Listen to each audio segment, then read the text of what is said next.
King Arthur promised us safety on these shores. Instead, we found stormy seas, rocks like shark teeth, and treacherous mists. Those few who managed to land will be set by hunger, cold, and nightmares born of weirdness. My people settled around a gnarled old statue. Though we did not understand its origin or purpose, the enemy seemed to avoid it. That was good enough. For a time. In the end, the winds of weirdness only grew stronger, and the statue failed to protect the settlement. There was fear, despair, and then nothingness, as reality melted around us.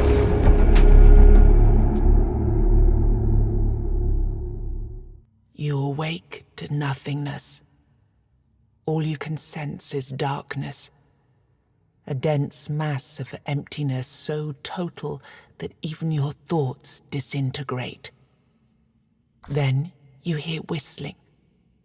An eternity seems to pass before something materializes in the darkness with you. Something angry. Damn it, you weren't supposed to land here. Damn it all to hell. The creature pauses for a moment, clearly weighing up some options. He taps a finger against one of his horns. Now, listen, there's a lot to do and no time to waste. What can we try? Perfect. You can speak, and yes, these are really great questions. No easy answers, though. Sorry to disappoint. Now, listen closely. Are you ready? Brace yourself, because what I'm going to tell you is rather important. You're gone. Your village is gone. Everything you've ever known is gone. Yes, everything and everyone, including your very own self, as I mentioned already. However, the creature taps two hooves together, marking a dramatic pause. There is a small chance, an infinitesimally tiny chance, really, to bring it all back. You were saved from death in order to keep your reality from falling apart. But, well, it's not going to be easy. First, we must ensure that you're in good enough condition to actually do anything. Which brings us to the problematic part. Your body. You squint down at your feet and hands in the darkness. They seem perfectly fine. Oh no. Oh, goodness me, no. That's just an illusion. I had to get you here somehow, didn't I? Otherwise, you'd start talking about the afterlife and whatnot. And this, my friend, is not an afterlife. This is a total mess. But let's see what we can do. Here, this little trick should get us started at least. Your soul isn't strong enough to be picky about its vessel yet. Don't worry, you'll grow. Now, we need to see whether my little trick actually worked. The goat weaves his fingers in an intricate series of gestures. With a final flourish, he conjures a terrifying creature into the emptiness. Aha, here we go. This is a powerful Avalonian warlock. But don't worry, he's not really here. Not in the truest sense. Your goal here is simple. Fight. Show me that you've got what it takes.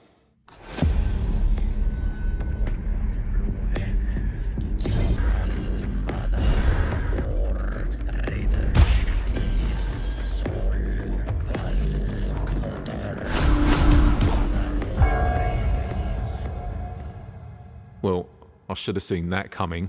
It was optimistic of me to expect you to beat it on your first try, but don't worry. Like I said, you'll grow. I'm going to send you to a very special place now.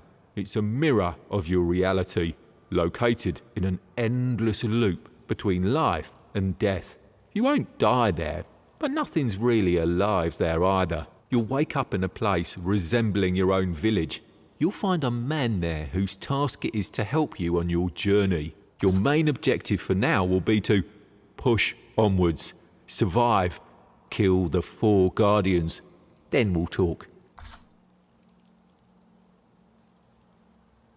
Listen, it's been 4 years since humans landed on these shores. 4 years of strife, fear and hunger. At least that's what you tell yourselves. And 4 years of war you were destined to lose, because even the mightiest human wizards are no match for the Avalonians.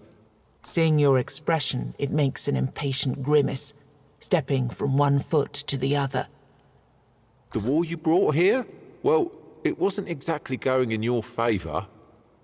But then that wizard, Merlin? Well, he had an idea. Your king, Arthur, he had another brilliant idea. Both stubborn mules, both playing with powers they didn't understand and were never meant to understand. And so we're here, in this corrupted reality, strung together with the last strand of somebody's goodwill.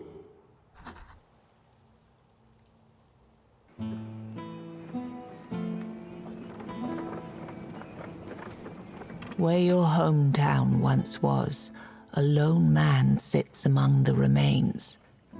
He doesn't notice you. Only when you walk right up to him, he turns his blank stare toward you. It's not my farmhold, is it? I'm from up north, the land of fog. I don't know what happened. At least that's one thing you have in common. A creature that looked like a goat told me I'd wake up in a strange place, and that I'd find someone in need of my help there. The man looks at you for a moment. I've already made some preparations and settled in one of the tents here. I can't offer you much at the moment, though. This place is different. But you? I've seen an enormous creature out there. A golem of stone. The evil energy it emits is beyond anything I've ever felt. I'd say getting rid of that beast would be a good start.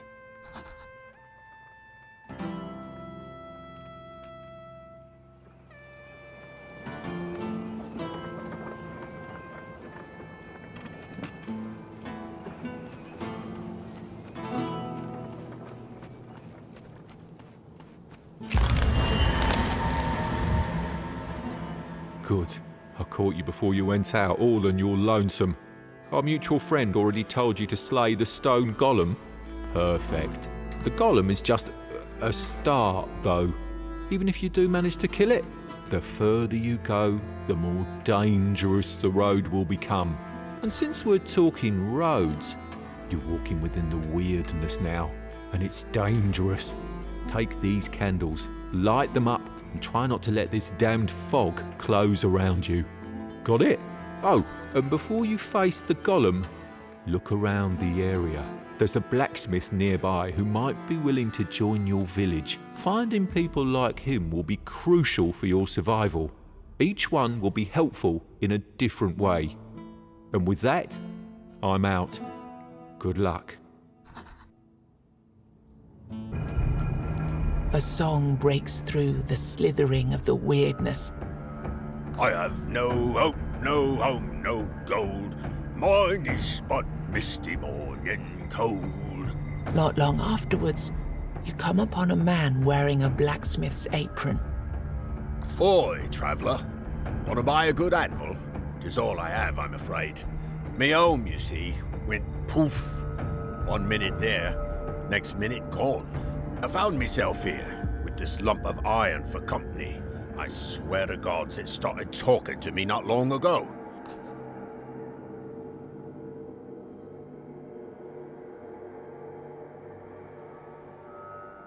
Oh, no. I left that life behind quite a while ago. All I'm interested in these days are runestones. Yes, containers for the magic of giants. Even though you'll usually find them broken, they're extremely powerful. You can use them to enhance your weapons or armor. They will influence your abilities in different ways. Also, when you find 3 of the same kind and rarity, you'll be able to fuse them together. This will make them even more powerful. Here, let me give you some. You can try it later. I'd say that since you know what you're looking for, you should be able to find more of them out there. By the way...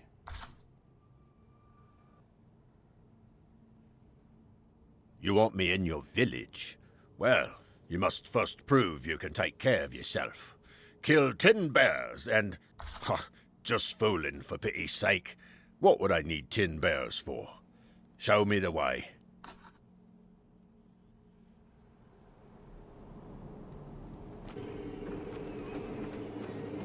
The choking stench of tallow permeates the air.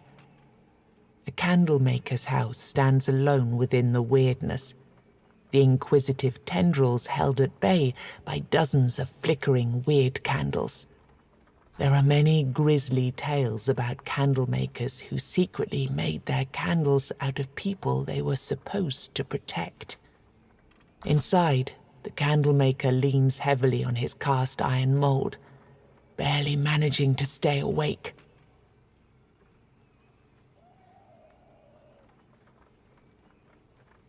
So fast! Oh, why do they burn out so fast? Oh, perhaps if I... No, I may need both later. It takes a while for him to notice you. The candles aren't snuffed out, are they? You're not one of the weird spawn. Doesn't matter. I can't sell you any anyway. I barely make enough to keep myself alive out here. It doesn't take much to convince him. Lead the way. I'd like to be in a place where I don't have to use all my goods myself. And where the ingredients to make them are easier to obtain. His last words almost make you regret your decision. The first thing you notice is a long veil made of rags, leaves, and scraps of fur, held together with a snow-white thread. Then you notice a woman with a gaunt face and greying hair. She's busy sewing more scraps of random material to the end of the veil. Her fingers flash so fast you can barely see them. When she stops sewing and raises her eyes to meet your gaze, a chilling truth is revealed. The weirdness transformed the tips of her fingers into long, sharp needles. Do you need any sewing? I can take care of garments, body or soul. They're all the same anyway. Me? Oh, there's nothing to say really. I'm Neith, a seamstress. In my past life I used to make gowns, cloaks and garments, mostly for women in noble knights. Now I've been... improved. She looks briefly at her needle-like fingers. And after that my clientele changed. Currently, I'm making sheets for my protector. And let All Mother be my witness. She's a demanding customer. She smiles mysteriously. Well, you probably wouldn't like her very much, but she keeps me safe. She's very protective. But it seems she's about to go into labor soon. She forgot to bring me food and kept pushing me to sew more and more. I'm exhausted, to be honest. You can see she's surprised by your offer. Oh, you'll have to wait a moment. I have a commission to finish first. You stand and watch as she finishes the long veil. The last piece she adds is the fur of a feral cat, still dripping with blood. The seamstress then folds the veil into a neat square and places it on the rock. Here, I think she'll like it. She shudders. I really hope she does. Now, let's go and see this village of yours. This ancient, thick-walled broch now serves as a private prison. You may try to break the prisoner free, but you never know who that might be. A follower who will strengthen your village, an ingrate who will simply run away, or maybe a criminal who will attack you out of sheer spite for everything living. A follower who will strengthen your village, an ingrate who will simply run away, Or maybe a criminal who will attack you out of sheer spite for everything living. Thank you for taking me out. Do you know of any place where I might go? Find shelter. I promise I can be of use. I trained people in martial arts for years. Then I'll meet you in your village. He thanks you sincerely and starts walking. But he collapses as soon as he takes his first step out of his cell. The instant he touches the ground, he dissipates into a cloud of weirdness. Could a lively tavern in the middle of nowhere be anything more than a weirdness-bloomed mirage? Even if the building is real, who would dare to party in such a place at such a time?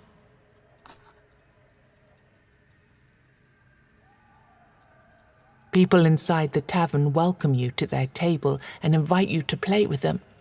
However, the game isn't cheap.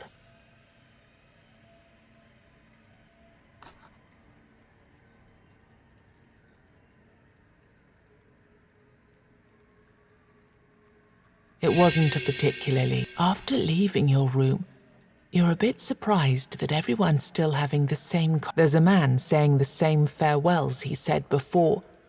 Another one falling. Then you see a man sitting in a darkened corner of the tavern. He's playing cards, alone. You're the first new face I've seen in quite a while. You're already figuring out what's going on here, aren't you? A spell? No, I'm no wizard. Just an old crook. And somehow this is the last moment these people, myself included, lived through, before our village was consumed. But it seems like I'm the only one who understands what's happening here. The rest, they're stuck. And they've been stuck for years, it feels like. See for yourself. He pauses his solitaire game for a moment, and you notice the reality around you slowly changing. People start moving slower. He starts playing his game again. Everything immediately.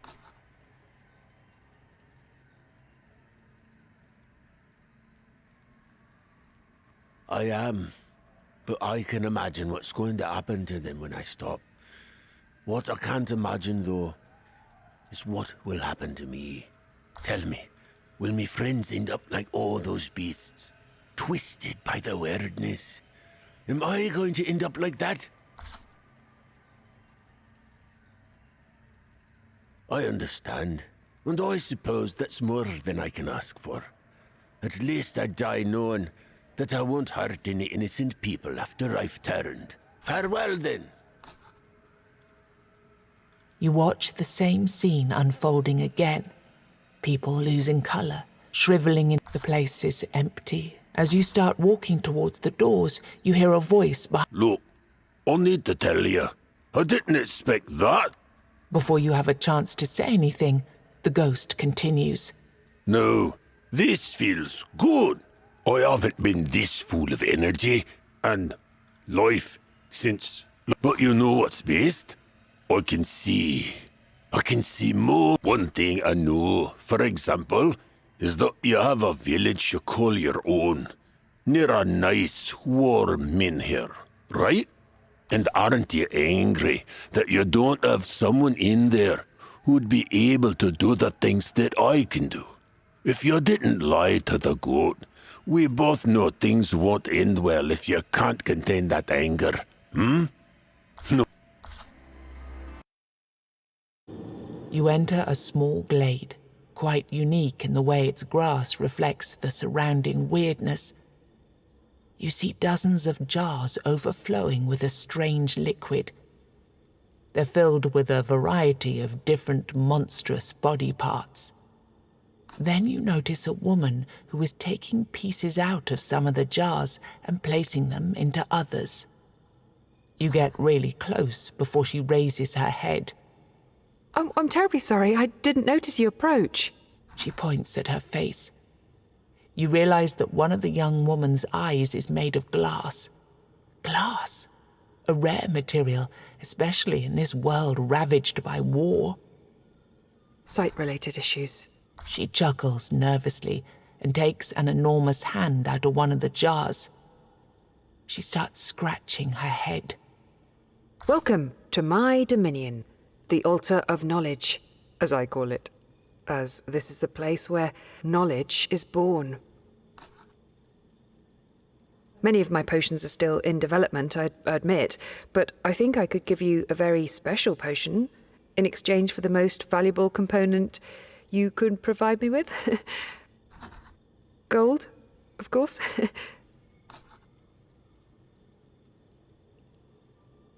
Well, I'm a scholar in training. I've devoted my life to two things: gathering knowledge and performing experiments. But when I think about it, it's one and the same thing. Experiments help in expanding my... I apologize. I tend to spiral within my thoughts when I'm hungry. I think I haven't eaten for a week now. She continues like that for a while before she catches your gaze. Master Iron always took care of such things. He remembered about food and other earthly things, but he disappeared. She considers your offer. But will I be able to continue my research? Back home, people weren't very keen about my approach to science. You nod, hoping that you won't regret this decision. Then show me the way.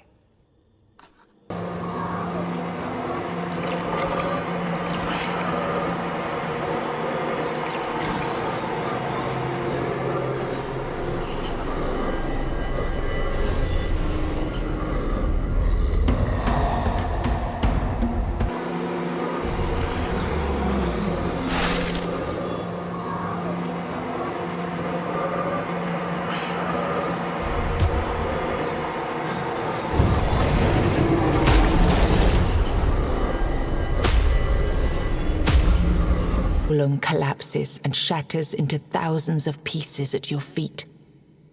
You feel a strange surge of power in the air. Suddenly, a familiar creature appears. Good. That was good.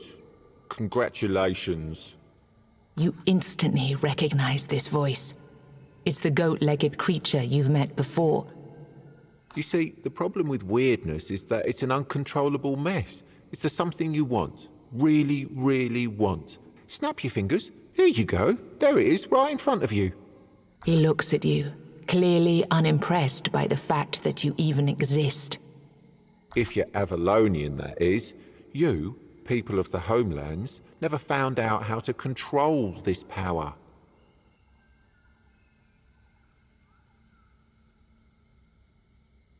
And the problem is that you tried, because obviously you did. You know which human emotion is the strongest. Yes, and every answer was correct. All of these emotions made an impact on the force that surrounds us, that envelops this island, and it tried to give back. You hate somebody? Wish them death? Snap of your fingers, and here you go. A clear personification of your feelings standing right in front of you. However, since you're not a four-armed Avalonian wizard, you can't control it, can you? He pauses, his expression one of hesitance. Maybe he said too much. Anyway, as I've said before, good job. There are 3 more of those for you to get rid of, and then we can call it a day. This day, this time, in this timeline. Also, another path opened for you, with another surprise at the end. Oh, and before you go, I have even more good news for you. Yes, you guessed right, you deserve a reward.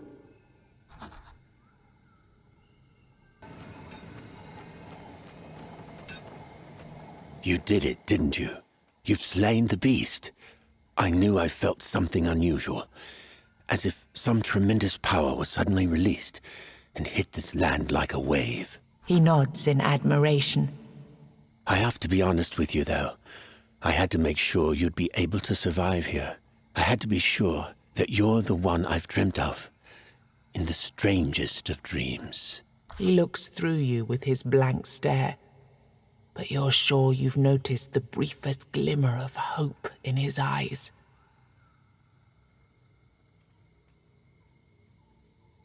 I don't remember, and I don't know what I'm doing here, or how I got here. All I know is I'm supposed to be helping you with your quest. All I know for now is that you need to find the rest of the people who are supposed to join us and help them out in their troubles. I don't know. Maybe it will come back? Maybe there's something that could trigger my memories. We're all here now, thanks to you. And we're all going to help, any way we can. But it seems I was wrong. Their presence didn't rekindle my memories. But I suppose I have another idea. I've been talking with Neith, the seamstress, and she suggested that my memories aren't dependent on everyone being here, but on all of us being free of issues which plague our minds. Maybe if you help them out, maybe then my memories will come back.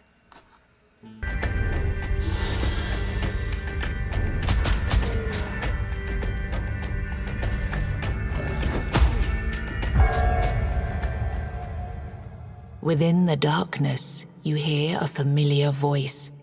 Finally, now we can start the cycle of proper rebirth. A different voice appears out of nowhere, and its owner is nowhere to be seen. Be gone. It is calm, inhumanly calm. Can I invite you to the table? You see a hooded figure waiting for you by the table. A chessboard sits upon it, the game in progress. As you take the free chair, you realize the creature has no face. A white skull leers from the shadows of the hood, a human skeleton draped with robes. I admit, I'm not used to showing up in person whenever people die. That's too much hassle, with adjusting my presence to your current imaginations and whatnot. But let's say that your case is special.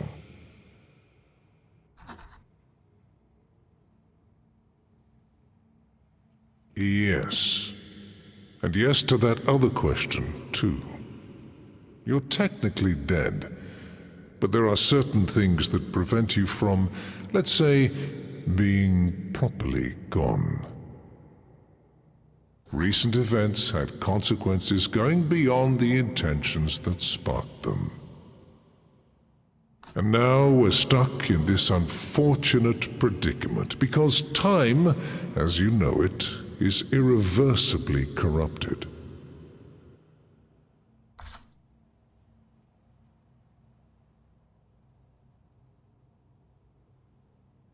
One king commanded a great army in order to conquer an island.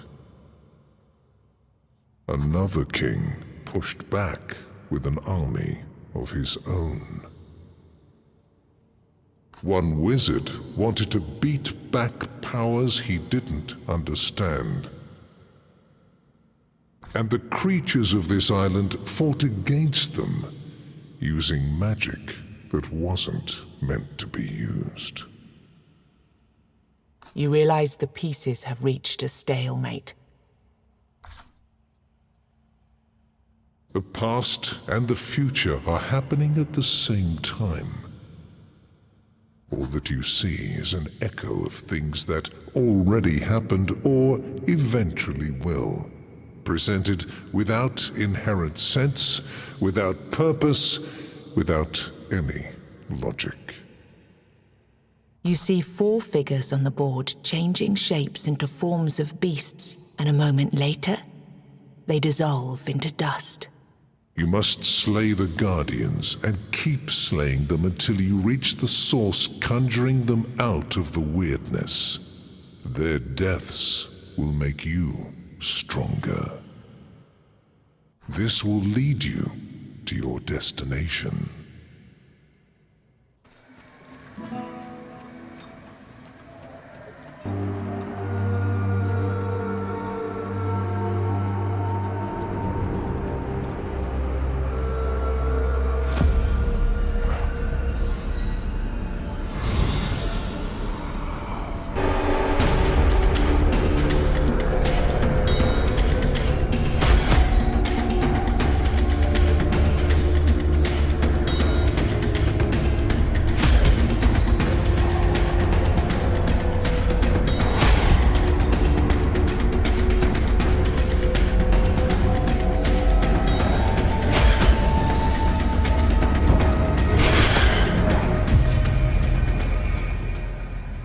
creature falls to one knee. A single thought containing 1,000,000 words and images explodes in your mind. They lied. Don't hate me, human. I bear you no ill will.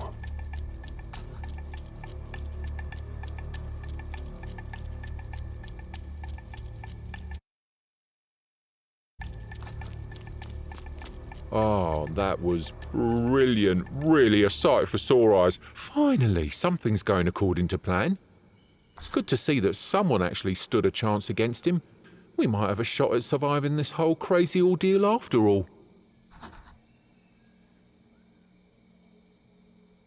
Oh, curious. Well, we might have. I mean, no, we didn't lie, but the whole truth has yet to be revealed, see? These things are complicated.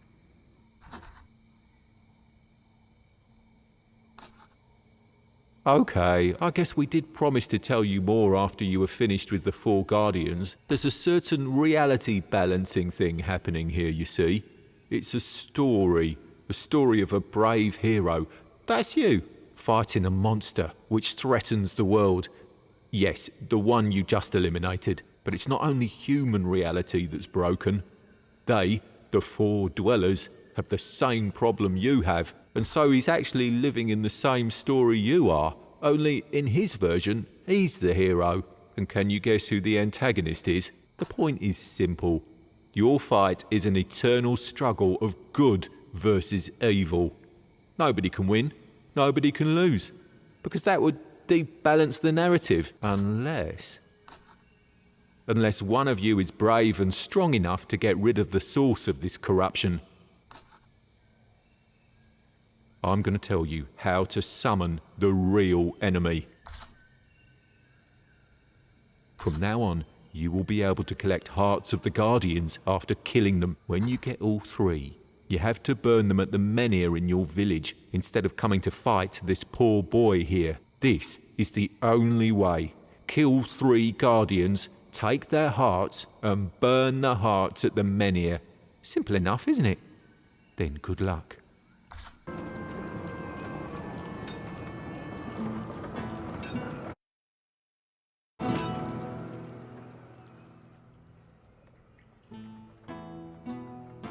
You did it. Congratulations. You can tell that the goat is anxious to see what happens next. There's only one tiny problem that I kind of forgot to mention, you see. Of course there is. This thing that you're about to face, let's call it the Essence, is a rather important part of this world. It is responsible for its own corruption, yes. But is it also responsible for a lot of other things? Probably. I have no idea. So, to be honest, you'll actually be the first to find out what happens when you kill it. Good luck.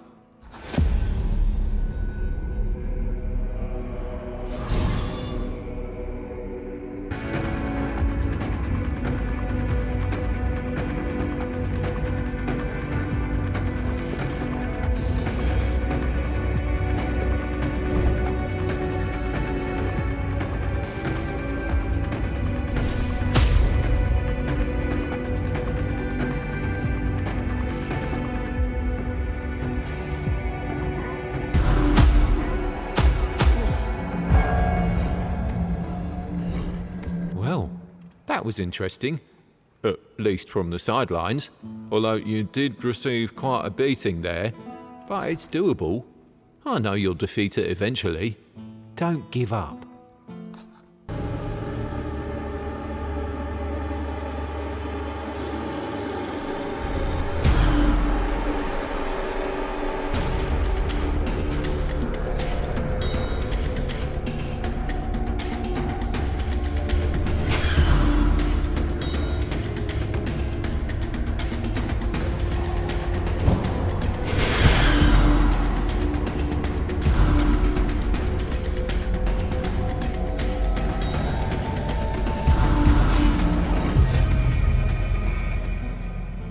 You expect something spectacular to happen, but there's silence. overwhelming silence. Then, after what feels like an eternity, a familiar voice. No, we can't have that. Death snaps its bony fingers. The monster you slew returns to life. It growls angrily, but suddenly disappears before it can attack. It's hard to tell, but you get the sense that Death is disappointed. I told you that slaying the 4 guardians would lead you to your destination. The goat materializes out of nowhere and hovers in the air above you, clearly unable to move. He looks absolutely terrified. But instead of telling me that you've achieved your goal, my servant decided to act on his own initiative and push you in this direction. This violates every single rule we have. Not to mention that it also negates the plan we crafted for this world. I already told you before, this reality is governed by a simple story. It's good versus evil. And in every story, beyond every evil deed, there is a cause. You humans never speak about these causes. They're not important in the stories you tell yourselves. Defeating a monster, check. Killing a god, check. Leaving home, check. And yet, these are easy solutions which never address the root cause of the issue. But you're not interested in causes. You're interested in simple relief. And that relief lies in the knowledge that good will prevail eventually.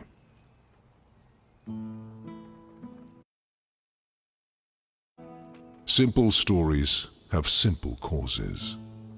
In this one, the root of corruption was in the monster you slew. Instead of fighting the symptoms, as stories demand, and as I've instructed you, you went ahead and addressed the real cause. You solved the problem. If I didn't intervene, this world would have come to an end. And we can't have that. Not yet.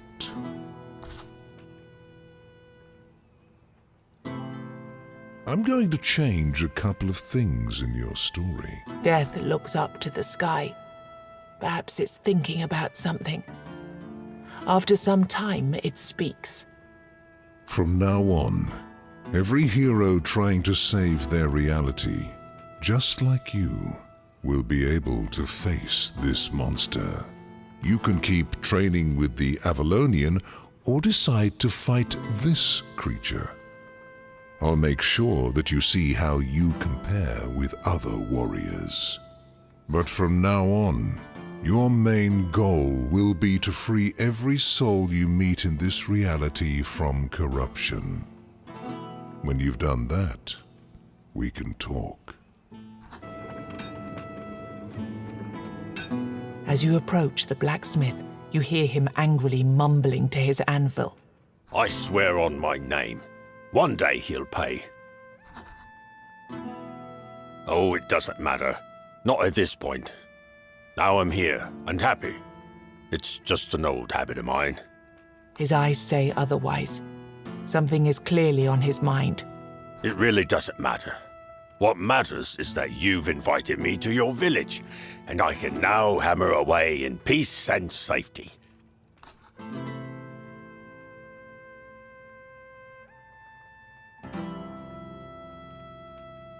You're not giving up, are you? Fine, fine. I'll tell you. I really loved me village and me people. When the army marched through our lands, I thought the All-Mother herself had blessed me. I got a contract to forge soldiers' weapons, but something went wrong. The weapons weakened instead of getting harder. So the army blacksmith accused me of treason. They didn't hang me because my people demanded a fair trial. But there was no time for one, so the army burned down me workshop and told me to leave. I had no choice. It was that or the noose. This anvil is the one thing that survived the fire. No, I don't care about that. It was so long ago. It's just a habit of mine. Whenever I work on weapons, I like to get angry. And then I force myself to care. And you get the gist. My only regret from those days is that I didn't get the chance to say goodbye to me beloved Silence. He quickly realizes that a question is forming in your mind. Silence. His eyes sparkle as he starts to tell the tale. She was the most beautiful person I have ever met. We would only meet at night, near the water. She didn't speak, true, but we understood each other very well. I miss her every day. So please, forget what I told you considering the other blacksmith and all that treason. It really doesn't bother me anymore. But Silence, if you ever meet her, please tell her I'm here. If she wants to join us, I promise I'll take care of her.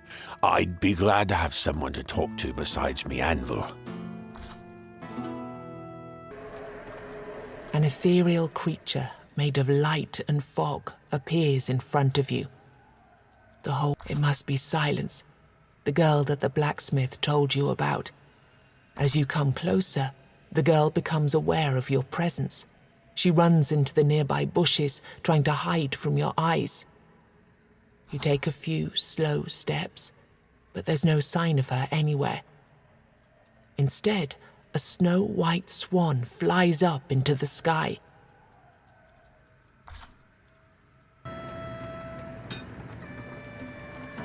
The blacksmith is hard at work when you tell the blacksmith about your encounter with a girl formed of light. A girl who most probably turned into a swan. Well, that's the strangest thing I've ever heard. But I guess I should get used to that, shouldn't I? With the weirdness all around us. I suppose there's no way she would come to live with me. That's a shame. I really loved her. His gaze is filled with sorrow. You try to comfort him, and then you hear footsteps nearby. You hear a fake cough just around the corner. It turns out that Hilda, the scientist, is hiding behind the building. Oh, sorry, comrades. I accidentally overheard something about a woman hiding in the woods. Perhaps turned into an animal or something. I had a similar story way back when. It supposedly happened in my castle. It turned out to be a witch, living in harmony with the weirdness. Okay, so there is a simple solution to force her to stay in human form long enough to talk to her. Is this safe? Safe enough. For humans, at least.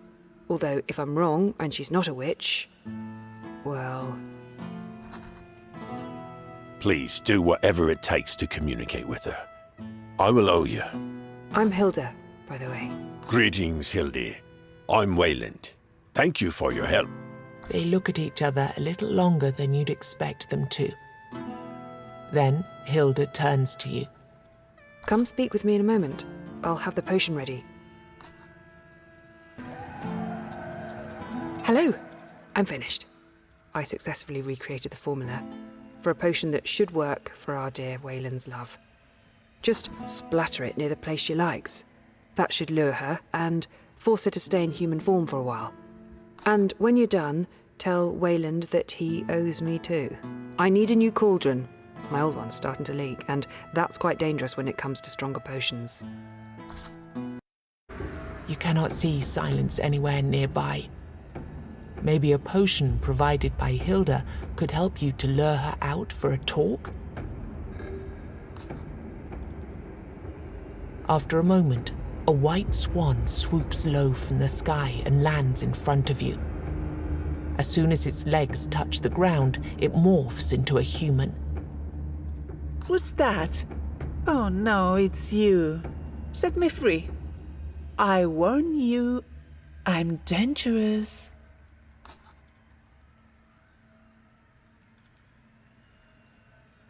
Oh, him. Yes, I sometimes miss our meetings. He was a fun boy indeed. And naive, too. Why would anyone declare love to a creature they don't understand, that doesn't even speak? He is so stupid. All of you kind are. I thought he ran away because he finally realized that I fed on him, but then I found out he was accused of treason.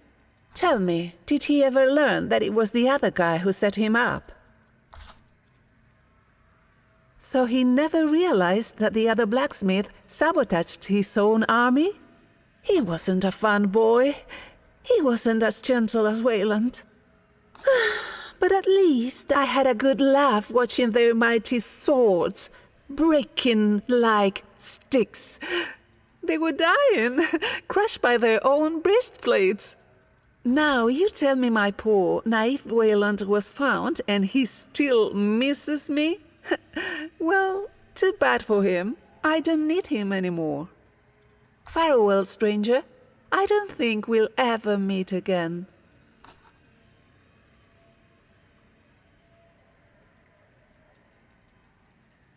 Maybe someday I'll tell you more in exchange for a precious bite of you. For now, I'm full, and I don't need you. Begone, stranger.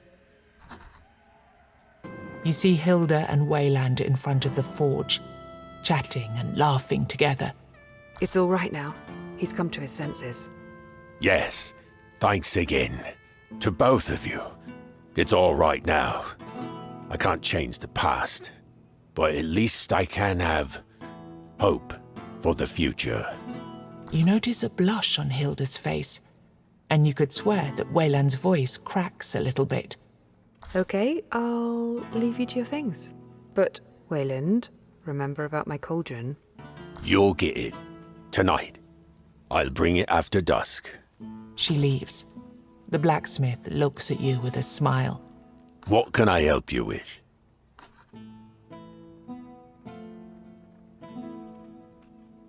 You tell him that you've learned about the sabotage of the other blacksmith. He lights up. So I was right. Me work was good. Thank you. I know I told you before that I didn't care. But deep inside, I was always trying to figure out if it was my fault that the army failed. I kept wondering if I was to blame. Now, thanks to you, I've regained me honor. Please, here. Let me try to make it up to you. Here. He's just a lost soul, wandering between clouds of weirdness with a fading weird candle in his hand. His eyes light up when he sees you. You notice that he is not actually looking at you.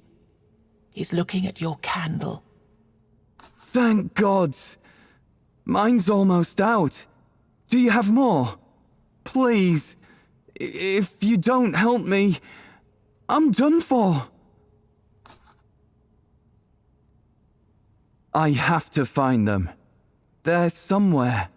I know it. I can feel it. And I need to be there. To be by their side, now. Thank you. I promise to make good use of it. He continues.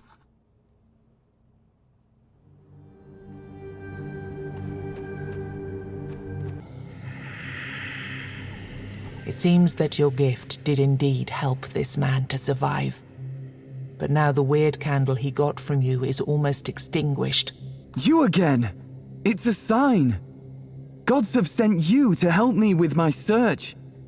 Please, can I have one more candle? Maybe he's right. Maybe it's more than just a coincidence. Thank you. I hope we'll meet again. He continues with his search.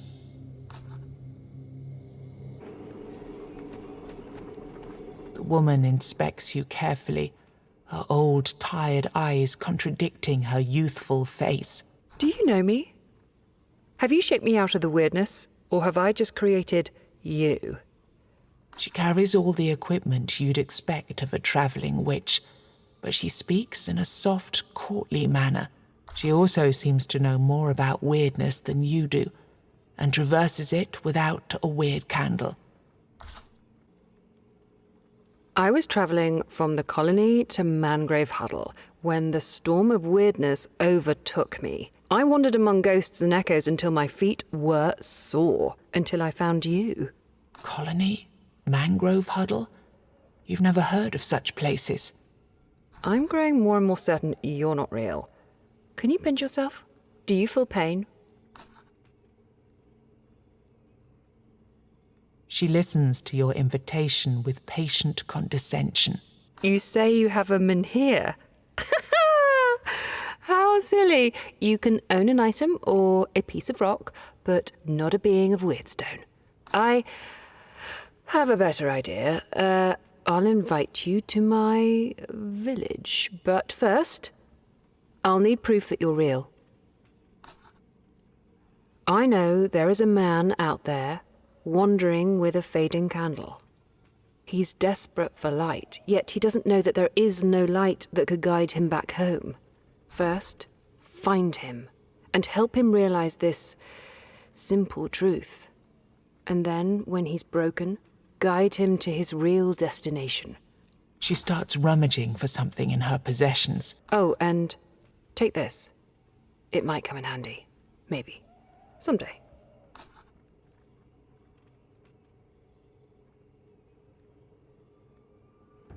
Before, but something has changed since then. He sits on a stone with slumped shoulders, and his head droops over a fading weird candle. You again. Be gone. Don't tempt me to resume my search. I haven't found them. There's nothing but madness around us. I'm too tired to go on. You tell him about your meeting with the witch. He looks at you with desperation and confusion on his face. Then, although you don't know why, you hear your voice changing. I'm here, and I see you, friend. It's the witch speaking through you. What? What's going on? I know what you've been looking for. I know that you didn't find it. And I know that it's lost forever. The man buries his face in his hands. They're gone. You're alone now. But that doesn't mean that you have to be lonely forever.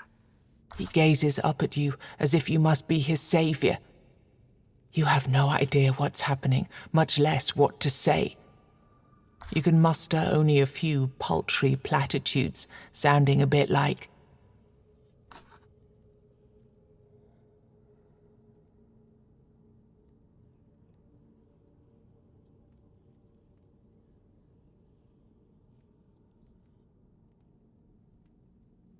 even though you realize that these words wouldn't comfort anyone in ordinary circumstances, the man does seem a little bit happier. Suddenly, he begins disintegrating into a cloud of weirdness.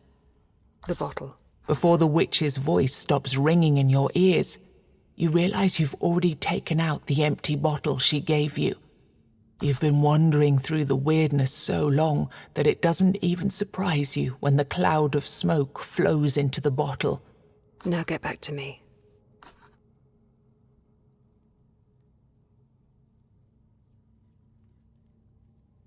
Yes, I can see that you're back. And I'm delighted to be sure that you're actually real. But we'll get back to that. Now let's get back to the poor soul trapped in that vessel. She gently takes the artifact out of your hands and chants something over it. You can feel the weirdness becoming thicker. Then you hear a voice. It doesn't belong to a human. Easy. Don't be afraid. Come over. I promised you wouldn't be lonely anymore. Her voice is gentle. It's as if she's trying not to scare something away. Here, you won't find what you're looking for. But I found you a new home. A new master. You hear something running towards you. Here, Meet your new friend. The wolf stops by your feet and demands cuddles.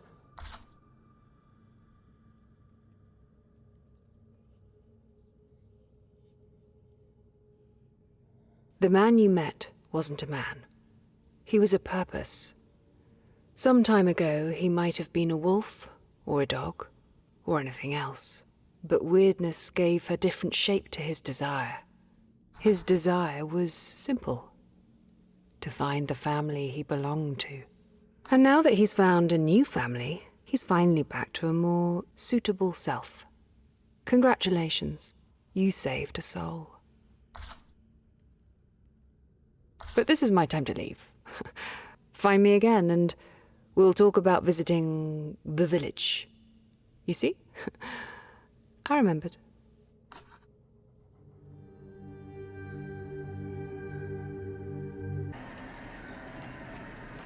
Okay, what if we're also echoes of a powerful desire? And is there any desire stronger than the urge to live? What if we found a yearning even stronger than that? What would it do to the weirdness around us?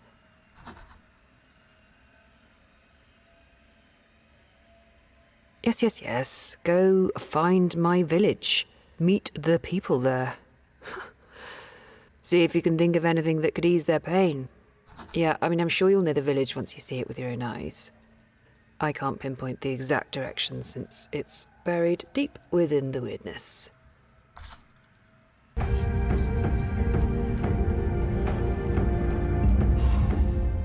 Deep within the darkness, at the very edge of your vision, you notice a village emerging from twists of the weirdness.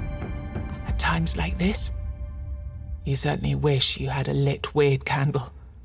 As you get closer, you see dozens of villagers merged with their homes, yet still moving their limbs.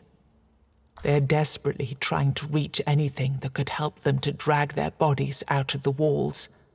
Horrifying sounds echo from the throats of those who can still scream. Is this the village the witch told you about?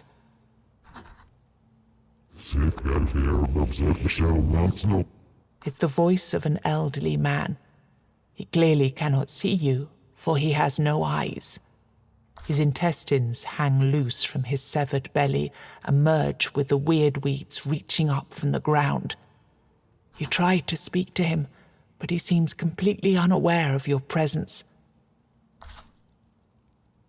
You see a mother with 2 children. The weirdness caught them as they tried to escape from their hut, so only the upper halves of their body remain visible. The children are smiling and reaching into the sky with their tiny arms. Again, she doesn't seem to notice you. Her voice is just a whisper. Perhaps she's talking to herself, or perhaps she's talking to the weirdness. You come upon a lifeless shack. Peering into the window, you can see dried out herbs and tincture flasks. Something tells you that this must be the home of the witch who sent you here. As you enter the shack and examine the various esoteric ingredients scattered around, you realize that you could make quite powerful explosives with them. Your mind wanders. Using such explosives here, would it be a mercy or mass murder? As you leave with trepidation, you see the village disappearing in front of your eyes.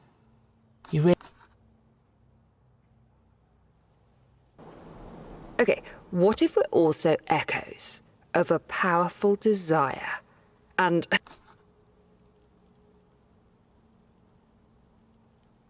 you understand more about the weirdness than I thought. So now you know why I can't go to your village. I managed to get out of mine in time, but the side effect of my desertion, of not being in the place I should be, it affects me too. You can see me and you can talk to me, but I'm not really here. And to answer your unspoken question, no, I don't know where my body is. Here, have this.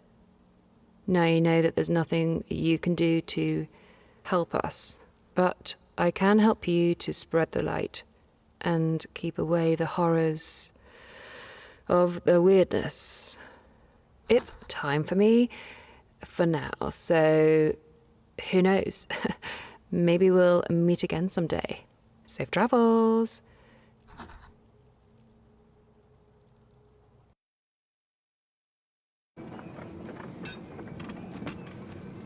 Ah, good to see you. There's one more thing I forgot to tell you. This place right here is where I fill the molds.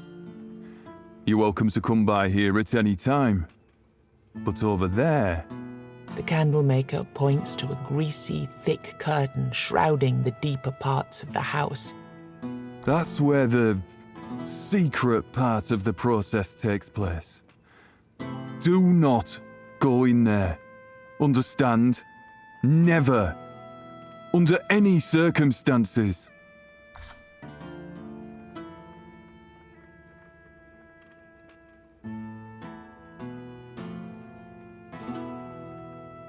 Because the process is complicated. And weird candles are fragile. A whole batch can be ruined in the blink of an eye. I don't want anyone, and I mean anyone, wandering around in that room.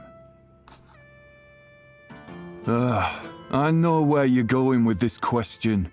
You think I use human remains to make my candles? Bollocks! He steps towards you, arms wide open. Don't know who told you such ridiculous things. But next time, I promise I'll... After some abundant cursing, he sighs and calms down. To make a candle, you need fat. And a few other things you just don't need to know about. But mostly it's fat. Now, tell me, when did you last see a well-nourished human? These hands are the only human component I need. My hands and my skill. It's enough to use one's brain for a second to understand this.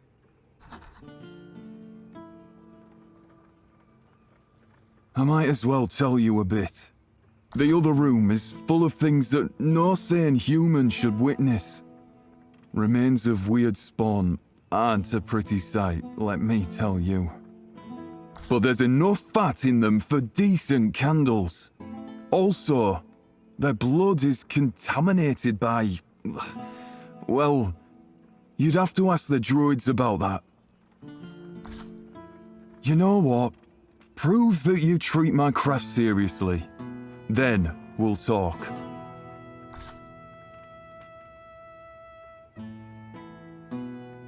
I won't ask much of you. I just need you to walk through the weirdness and burn as many candles as you possibly can. And then, bring back whatever's left of them. I'll be able to recycle at least some of the materials into new candles. Maybe even better candles. It's too bad that most people who use them never come back.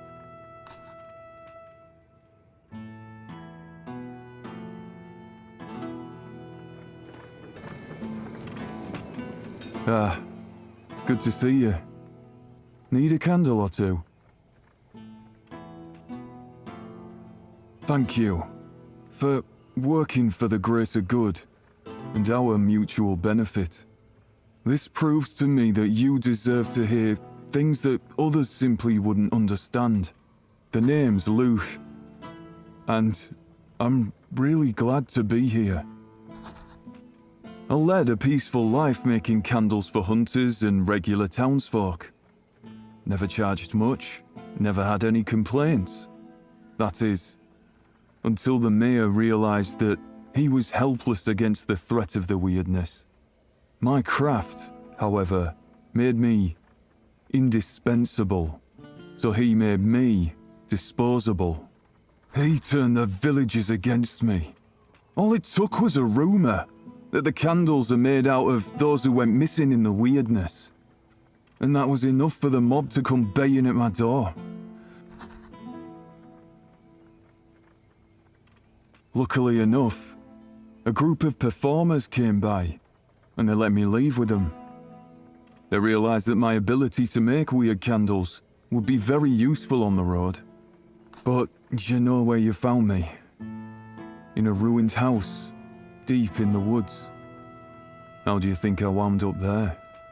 Stories tend to repeat themselves. And so the man who helped me out soon noticed that I'd become irreplaceable.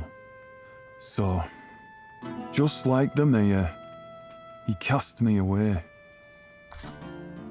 Well, this might sound a bit paranoid, but bear with me. When I was living in the forest, I saw a face lurking within the weirdness. It was the face of the man who told me to leave the performers. It's as if he was coming to haunt me. I know I can't be sure, but I feel that he's out there. And if he is, the only thing he deserves is death. He hands you an amulet, explaining that, for reasons unknown, it used to glow with a faint light whenever the creature got near. If you ever come across this spiteful weird spawn, please, greet him from me. I never got the courage to do it myself.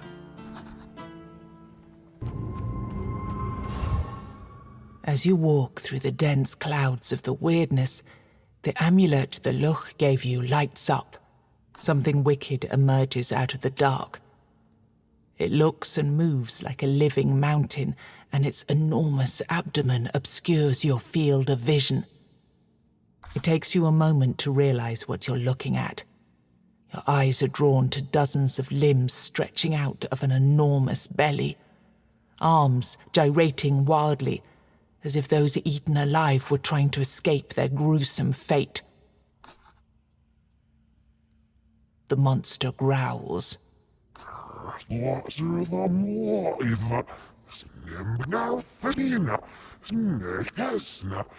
He takes a step in your direction. He starts caressing his belly, like a pregnant mother trying to comfort her child.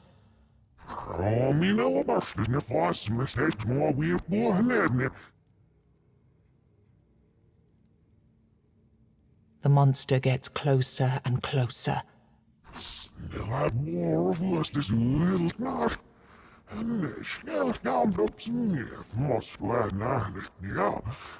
He looks you straight in the eyes.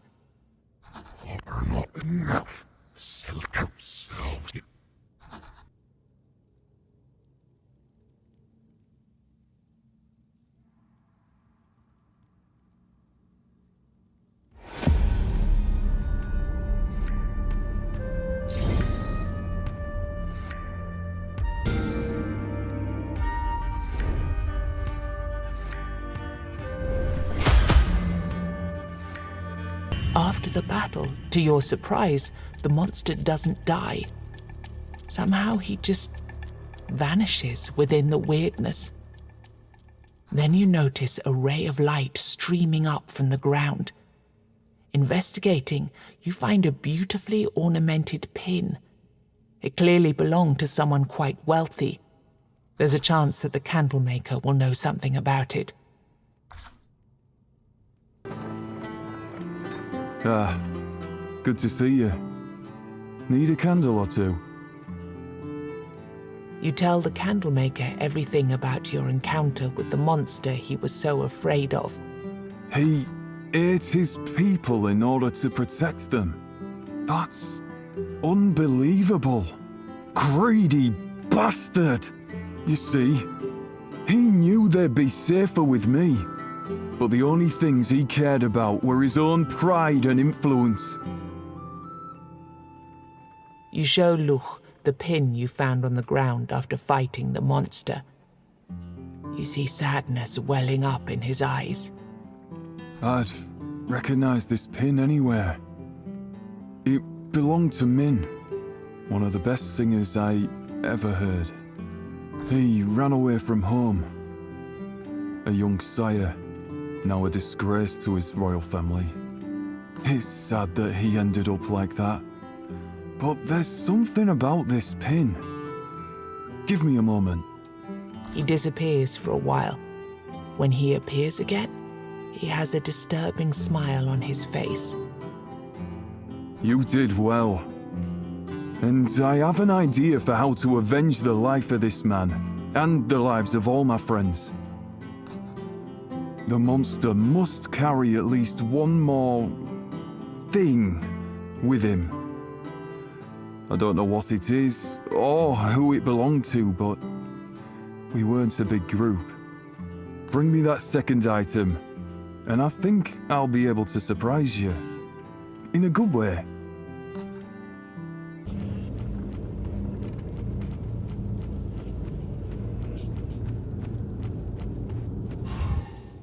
You can feel it.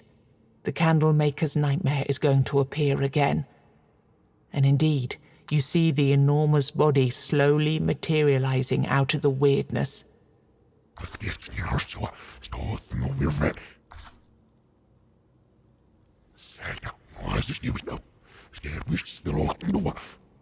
Apparently, he thinks you're Luch. It seems he's unable to see with his eyes, but he definitely feels the light of a candle. You notice that it burns right through his skin. Limbs stretch wildly out of his belly and twist and gyre in desperate motion. He quickly disappears into the shadows, seeking the protection of the weirdness. After he's gone, you notice a small pouch left behind on the ground. Perhaps he was holding it? Perhaps the pouch fell out as the candle was burning his skin. There's nothing of value inside, but perhaps Luch will tell you more about the contents. Ah, good to see you. Need a candle or two? You show Luch the pouch you found on the ground. When he takes a look inside, his eyes suddenly light up. I wasn't sure, but I know whose pouch it is. It belonged to Val. Everyone loved her. She was a star. Quite naive and innocent. A sweet child, really. I bet she was his last victim. But that's all I needed. Now, give me a moment to prepare the surprise. He disappears into his secret room, but he leaves the door open so that you can still hear him talk. The more I think about this, you see, the more I realize that they weren't bad people. Just fearful. And ultimately, corrupted by that manipulative freak. Well, I suppose I can't do any more to avenge them. If only they'd used their own minds, they would have found me and stayed safe. But brainwashed, they had no choice but to obey this freaky jester. He comes back holding a very strange candle. Here, a gift. But unfortunately, one you won't be able to use very often.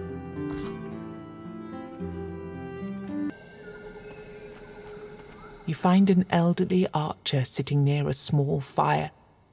He tends the flames with care and tenderness. Oh, a visitor? I haven't seen a friendly human face for a long time. It's getting lonely out here. With a gesture, he invites you to sit with him. Beautiful, isn't it? The question shouldn't be who I am, my friend. The question should be who I was. Because right now, I'd say I'm pretty much nobody. Not much. I tend to the fire and watch over this place.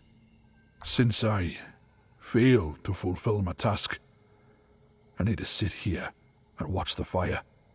I don't want to, but I have to. I'm certain something terrible will happen if I stop. Well, that's definitely a story for another time, but I do appreciate you asking. As you sit by the archer, you notice that this fire doesn't behave like a regular fire. It has the power to push weirdness away, just like a menhir or a weird candle. Moreover, you suddenly notice that the man's legs are rooted into the ground with blue veins. The veins stretch from his feet into the fire pit.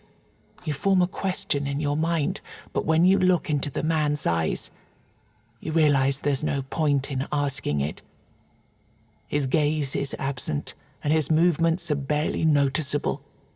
You decide to leave it for another time and turn your eyes towards the fire. The flames flicker with a weird, magical rhythm. Oh, I feel like I've seen you before. Didn't we meet somewhere? Maybe in Tintagel. Come, join me. Warm yourself by the fire. Your eyes are drawn to the man's legs. They are rooted into the ground and somehow connected to the flame. My condition? Ah, it's not a condition. It's a curse. And well deserved at that. Punishment for being a coward. The moment he says these words, the flame gets brighter. His face twists in pain, but he makes no sound. It's as if the fire were burning him up from the inside. You try to ask him something, but there's no response. You contemplate the nature of his punishment. Somehow it's all linked to the flame. Who might be able to tell you what's happening here? Then you realize, maybe the candle maker in your village could know something about the nature of this weird flame. Good to see you.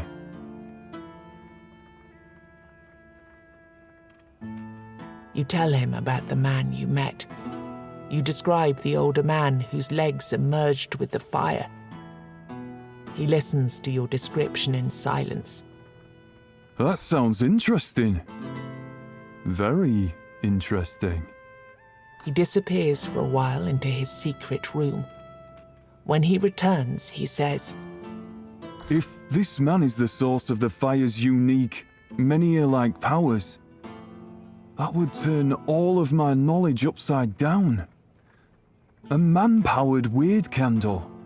That would be something. It would prove all the superstitions around candle making were true, wouldn't it? Anyway, I would need a sample of the flame. Bring me anything you can from this unfortunate soldier. Maybe we could use him. And save him from the curse, of course. That comes first, obviously. Good to see you. This will do, yes. Now, give me some time. The candlemaker disappears into the room you're forbidden from entering. You wait patiently. Hours pass, and then he finally returns with a sad look on his face. So, I have two answers for you. Good and bad. Which one would you like to hear first? His condition is in no way useful for our village. It's just another case of things being twisted by the weirdness. That's all. I know how to save your friend. And it's not that complicated. The sad truth here is that your friend was a soldier and a coward in life. This means that he wasn't cursed for his crimes. It means that he wants to be punished for them. He wants to be purified, absolved, connected to the fire. This is his own chosen punishment. Get it?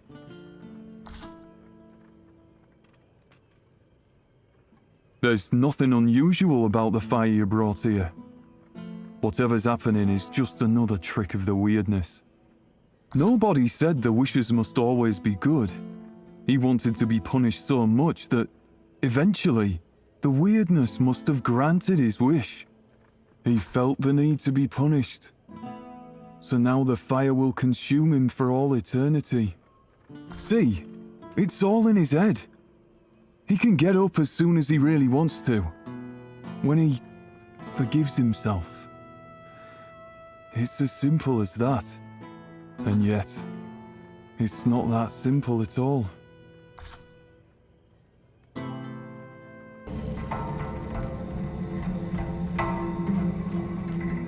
Oh, good to see you. Can I ask you a question? I told you about the nature of my crime, and I've been sitting here for years, cursed to stare at this fire for all eternity. All I do is wonder, how long can, or should, my punishment last? Judging by the way he looks and by the thickness of the roots linking his body to the fire, he must have been here for a long, long time.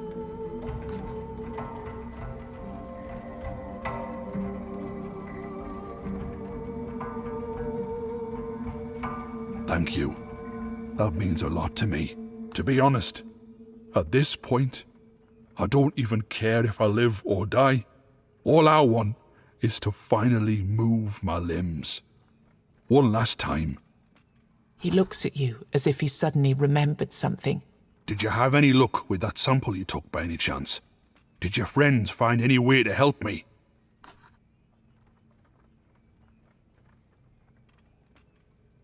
You explain what you learned. The man looks at you with a puzzled stare. I suppose it makes sense. The flame burns brighter. I've had all the time in the world to think about what I did in the past. But what you said, what you did for me, it made me realize. I did the best I could at the time. You see blue veins crushing under his feet when he tries to move. He struggles. His movements are slow. Yes, I forgive myself. You see blue veins crushing under his feet when he tries to move. He struggles. His movements are slow. I forgive myself. He stands up in front of you, free from the fire. He looks at you with gratitude in his eyes. Thank you. Suddenly, his body starts disintegrating into a cloud of smoke, and eventually into dust. All that's left here is the fire. So his final wish was to die? At least he has found peace at last. You sit alone by the flickering flames. You sense that the fire is somehow different.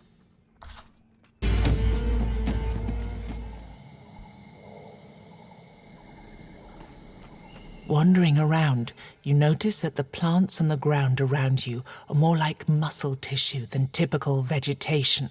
Then you notice an old man smiling at you in a disturbingly friendly manner. He's sitting near an enormous pool of blood and stacks of fancy bouquets made of body parts.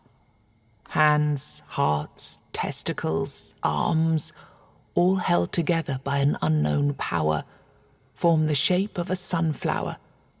Your horrified eyes pass over baubles made of kidneys and macabre flowers tied neatly with intestine ribbons. Come, don't be afraid. I suppose some might consider my shop rather extravagant, but trust me, you won't find anything quite like my bouquets in these woods. So, what do you have for me today? He notices a question forming on your lips. Oh, pity. I thought you came here with my delivery. Well, that's an inconvenience. Anyway, you can still take a look at my wares. A splendid choice. I guarantee you won't regret it. These were preserved with care and the expertise of my years of experience, so they should last for quite a while. The man's joy quickly turns to sadness. With teary eyes, he continues, Yes, this bouquet would have been a perfect gift for a special lady, one that's dear to your heart, if only.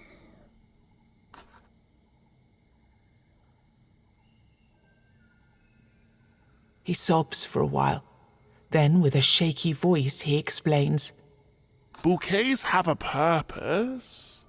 They were invented for a reason. But that purpose has disappeared from this world. Nobody needs them anymore. Everyone says there are more important matters at hand.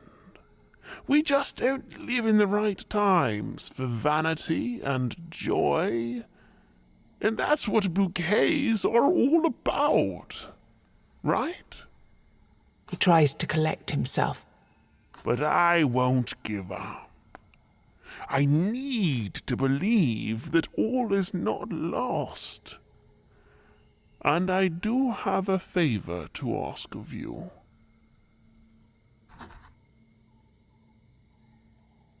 There is a lady out there, the fairest maiden of them all. I've only seen her once, true, but I know that she's the one for me. There's no doubt in my mind. Her presence by my side is all I dream about. Her beauty is all I can see. Please, I beg you, take the bouquet. When you meet her, the love of my life, she's bound to notice that it was made especially for her. Let her know that there's someone in this world who won't ever stop dreaming about her. Your path grows increasingly inaccessible as the branches of weirdness crooked trees splay in all directions. Suddenly you come upon a woman who, judging by what remains of her tattered clothes, must have been someone of importance at some point in her life. You can't focus on her garb, though, because as she turns, you realize that she's feasting on the rotting flesh of a dead monster. Blood and ichor drip from her open mouth. Who do we have here? A stranger? It might be your lucky day, Wanderer. The woman giggles flirtatiously and covers her jagged teeth with one hand. Give me your life's essence, and I will reward you with my precious stones. Unfortunately, this specimen here is running low. You show her the bouquet you received from the florist. You can sense that she's overcome with joy and hope. Give it to me. This is the most magical gift I've ever received. Like it was made just for me. Tell me who made such a wonderful bouquet? You tell her everything there is to tell about your meeting with the florist. She listens intently. What a surprise it is to find someone so gentle and pure survived in this world. Please let him know that I say yes. I want to meet him immediately.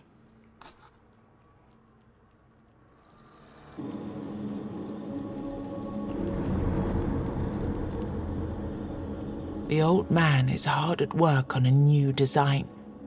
His disturbing smile seems permanently glued to his face. Anything I can offer you today? And what did she say? Please, don't keep me waiting. What did she say? The moment you tell him she agreed to meet, but before you even have a chance to finish your sentence, he shakes your hand, bows, and disappears into the weirdness. You're not exactly sure how you feel about that, but you realize that this might be the perfect moment to ask for that sample you need for the seamstress.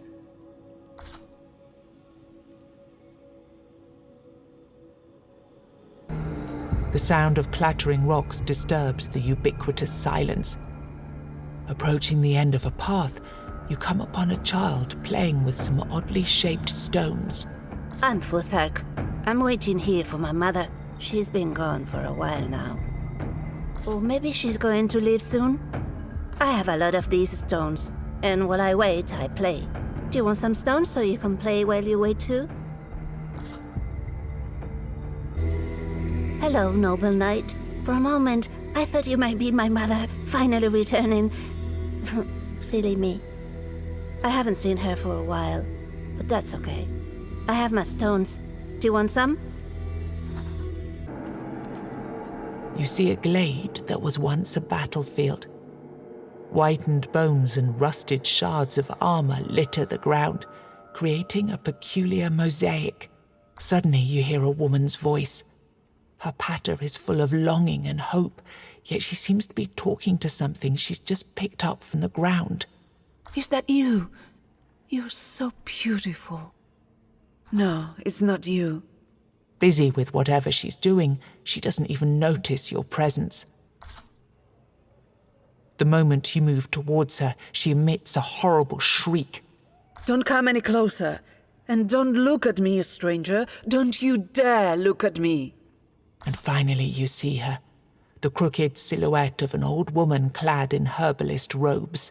Just a second later, she bursts into tears.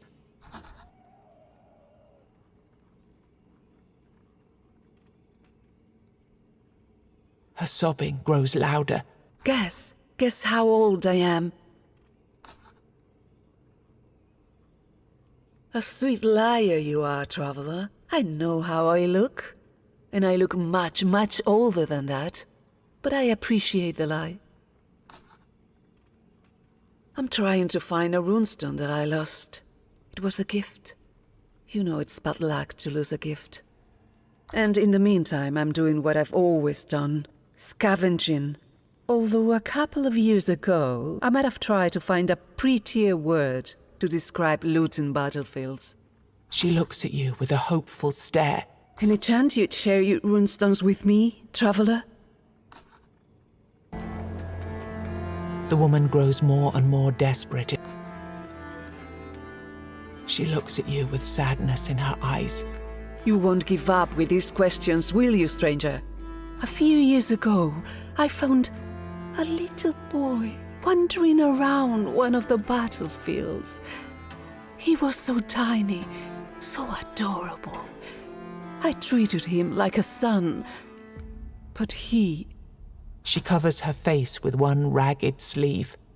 He had to be an abomination conjured out of the weirdness. He stole my youth. He stole my health.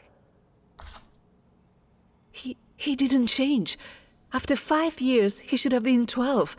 But he looked 7 just the day we met. But me, just look at me. I suddenly grew old, rapidly. Most of my hair fell out in one single night. I had no choice but to leave him. I needed to save myself, to keep these last years of my life inside me. I still regret it. I still love him dearly. But I had to. You tell her about your meeting with Futhark, the boy playing with runestones and waiting for his mother. So you met him, and he's still waiting for me. That's heartbreaking. You must think I'm a horrible mother, but I had no choice. I don't know whether he's a ghost or an abomination conjured by the weirdness, but he was killing me. Literally.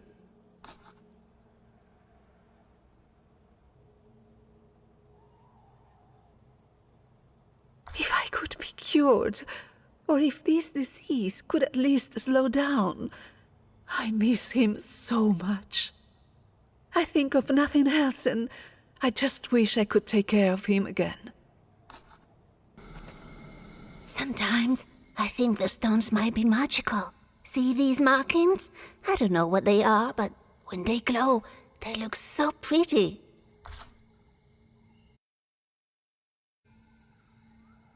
You start telling the boy about your encounters with his mother. She's out there? Why did she leave me here? Why did she come back? You can almost physically feel the sadness that's rising in him. You try to explain what happened to hold her, but he doesn't listen. His voice becomes desperate. Why did she leave? It must be because I lost the stone that she gave me. It's because of that stone, isn't it? I know it is. You tell him that his mother was desperately looking for a runestone when you met her, and now he's lost one. When Mum found me, I was very sad and alone. She gave me a very pretty stone and I felt better. Then when she was sad, I gave her a stone that I found to make her feel better. She smiled, and she hugged me and said she loves me. But then she left and never came back.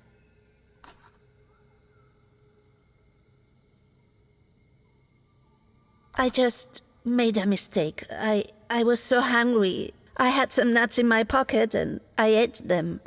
But one of them was very hard to swallow. And I'm not hungry anymore at all.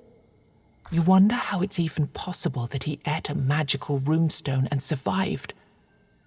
But if that's the case, then who knows what effect it could have had on his mother. Seeing that he's calmed down, you try to explain what happened to Hulda and why she left him. He's still on the verge of tears. All right, I'll just be sitting here and waiting for her to come back. It seems you should find his mother again and tell her what happened. Maybe there will be something you can come up with to help her and the boy? Did you find my son? Is he all right?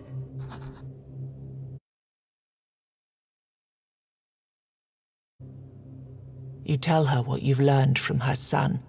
Oh, blessed be the old mother. So it wasn't the weirdness. He swallowed a runestone. There's hope in her eyes.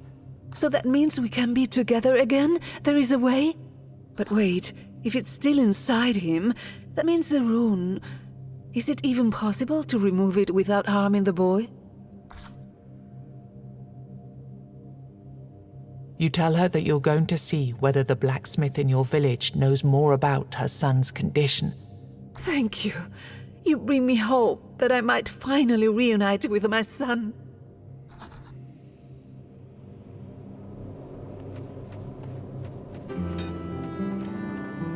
The blacksmith is hard. The blacksmith spits out his drink. He clearly doesn't believe a word you're saying. That. Yes. That was a good joke. Thank you. So what can I help you with today? Wait, you're serious? Oh my. Then let's go. There's no time to waste. Lead the way. We must find this boy before it's too late.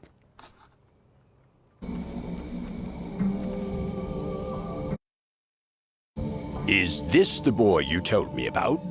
Good. You can see confusion on Futhark's face. Boy, you lie down with your back on the ground, and you do it now. There's no time to waste. You wouldn't expect to hear a tone so unapologetic from your blacksmith, yet he's in a state in which he wouldn't accept objections from anyone. Futhark does exactly what he's told, no questions asked.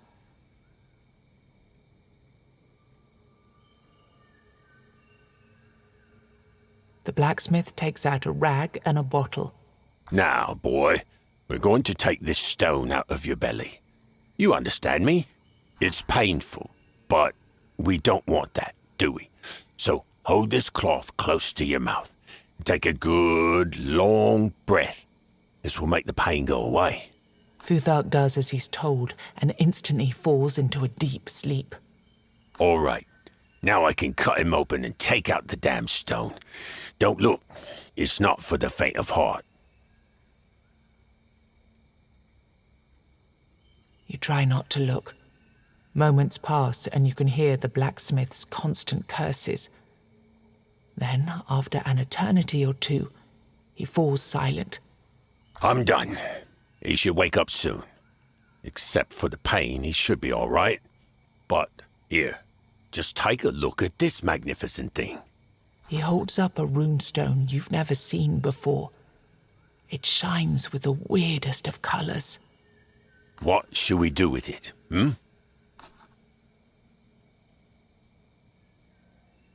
Well, this experience should definitely teach him that you shouldn't eat runestones. I honestly have no idea how he survived this. Oh. The boy's waking up. Good. That means my job here is done. See you back at the village. The blacksmith waves you goodbye and leaves. I feel weird. Is everything all right?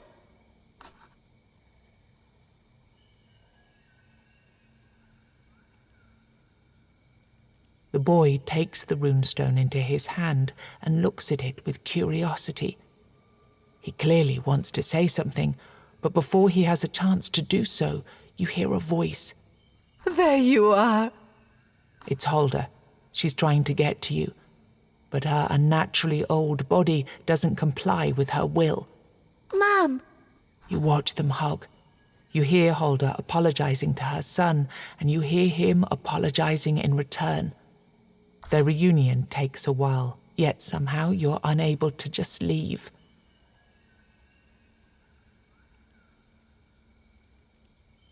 After quite a long time, Futhark comes up to you and grabs you by the hand.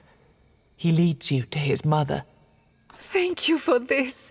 You can't imagine how much this means to us. There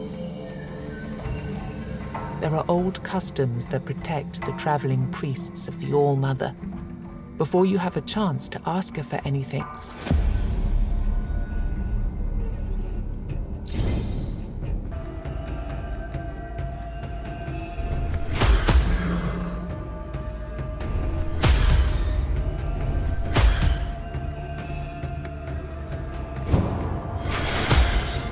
Praise the Mother. I'm glad you're here. I want to settle this once and for all. If All-Mother is still with us, she will protect me. If not, I'd rather die anyway. Now let me be on my way and you go on yours. With my blessing. reluctantly she reveals that she went into the weirdness of her own free will. Ever since we landed on Avalon, I've seen so much evil. Men killing each other for a slice of bread. Parents drowning their children so that their cries don't draw a weird spawn. It's so hard to believe the Mother still watches over us. I'm on a pilgrimage, trying to visit all of the shrines raised throughout these lands in the name of the All-Mother. You realize that with the world being in constant flux, stuck between various times and realities, her pilgrimage will probably never end.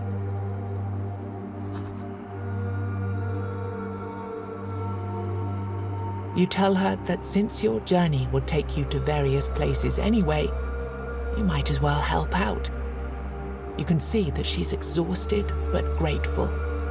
Here, it's an incense blessed by the High Priestess.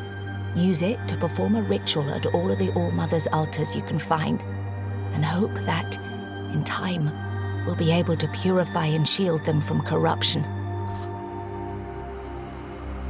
I'm too far away from the altar to cast spells like that.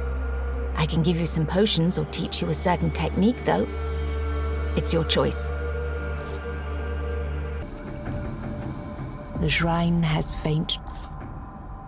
You feel a strange power rising around. You're not mistaken. This must be the work of the All-Mother.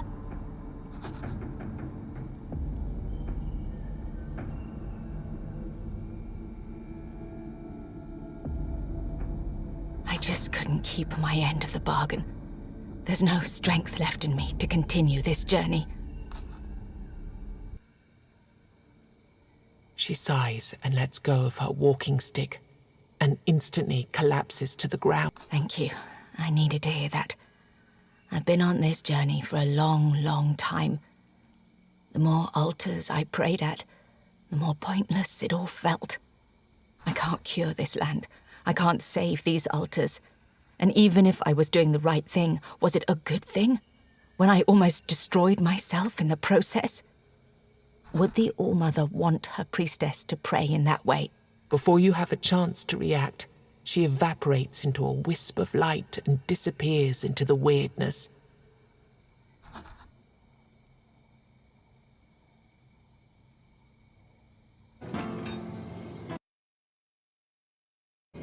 You're back already.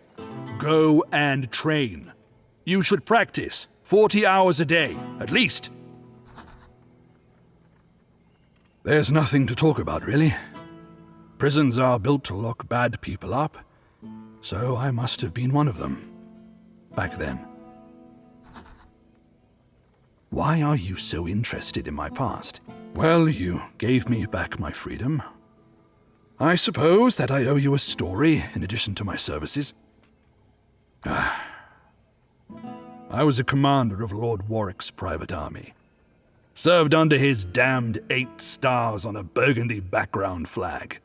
When I tried to retire, he forced me to stay on as a tutor. So I trained his... Then, one time, I disobeyed an order. Refused to train one of the younglings. I just couldn't. You can see that he doesn't want to continue. The ending of this story? Well, you already know it. You set me free from the prison I ended up in. And now my skills are at your command. Just do not repeat my lord's mistakes.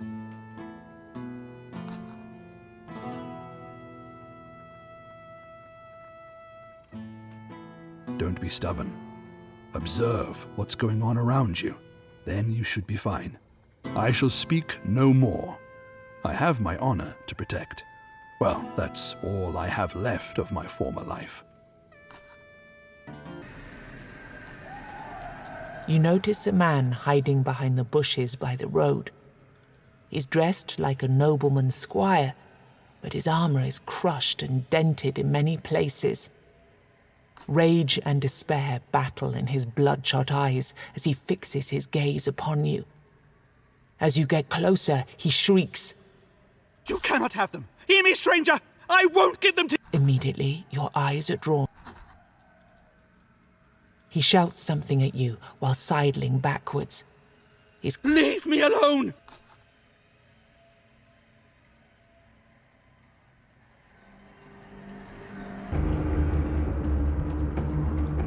As you walk, you notice the same man still hiding in the bushes. When he sees you, he shouts, "You can't have them! They're mine! My own! I'm not giving them up! Not after everything I did to get them!" He carefully takes the runestone from your hand. "What is this? What am I supposed to do with this thing?" He hides it away in his bag of treasure anyway. "Here, I'll show you. Now, this is something of real value." He takes out a regular, boring, useless stone. Don't you understand? I'm building a castle. And I'm choosing only the very best stones I can find for it. He takes out a couple more and lays them on the ground. Do you get it now? It's the beginning of my kingdom. All you can see is that this man is clearly insane. I'm happy now. You've shown that you're a person of goodwill. That means you'll be a perfect fit for my kingdom. And since a good king should be generous towards his subjects, here, something for you. Now I must go. The castle won't build itself, will it? The man chuckles and leaves. When you approach this feeble, strange man, the banner of his former lord, the damned 8 stars on a burgundy background flag. This is the exact emblem you saw on the remains of a shield carried by a man you met. No, I can't. All I can say is that it's meant to remind me of the kingdom I knew. The kingdom I need to surpass with the one I'll build. Getting to more important things, do you have any runestones for me? You're back already?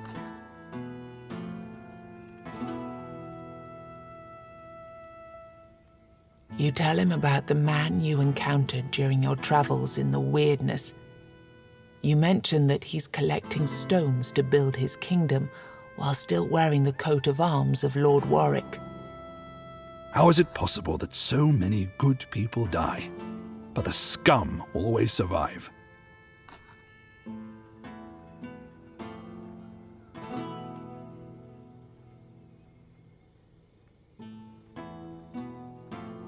I'm pretty sure that the man you met isn't actually a man, but a true example of a human monster. It seems that his mind was twisted beyond recognition by the weirdness.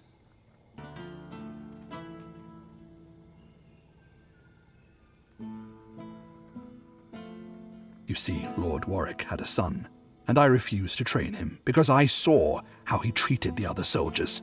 He was a cruel, unapologetic, and vicious brat. He was full of delusions of grandeur. He imagined himself as the Lord Commander of Arthur's armies and whatnot. He kept saying that he'd rule over his father's kingdom, or he'd burn it to the ground and create a new one, a better one. Seeing as how everything around us has gone to hell, what would you say about a little favor? It will be messy, but I'd really like to see this bastard erased from existence forever. Are you up for it? Oh, good to see you. You know, I've been thinking about this stone you gave me. I realized that I could use some more of them after all. It shines in a really pretty way. It will be a perfect ornament for my throne room, don't you think? So, if you have some to spare, please let me know.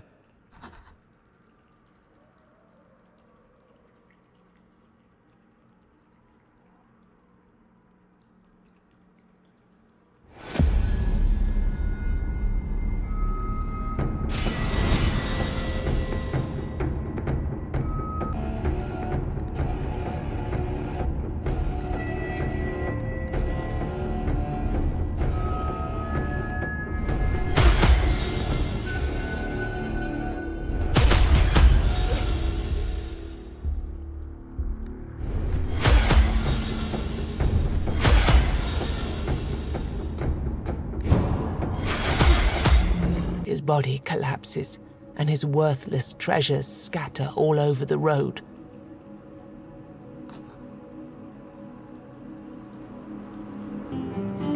You're back already? Go and... The Master of Arms looks at you with a grin. He's clearly happier than you've ever seen him before. Don't worry about this. You did the right thing. The weirdness claimed him as one of its own before you could end his suffering. I just wish I prevented the unnecessary deaths of his victims while I still could. But that, well, it wouldn't be simple disobedience. Killing my lord's son would have been treason, and I respected Warwick. At least, I respected him when he was capable of sane thought. I hoped one day he would see what his son became. And me? All I could see was a tiny glimpse of sunlight slipping through the bars of my cell in the Broch. Maybe he saw his son turning into a monster. Maybe he became one of the young monster's victims. Thank you for taking care of the Weirdsporn. Now I know he's been stopped. My peace is restored.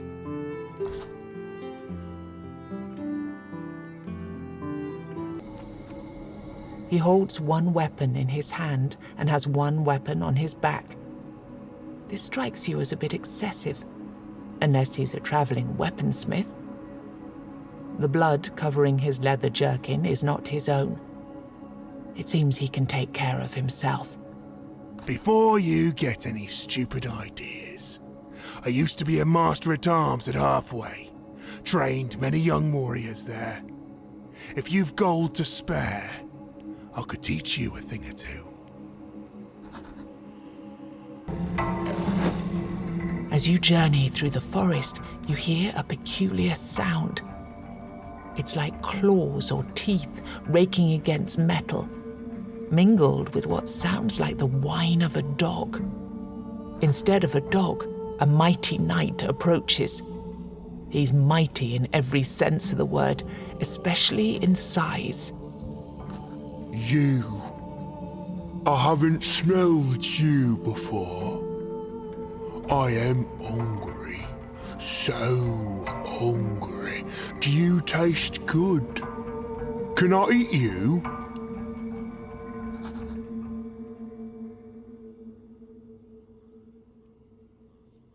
I understand.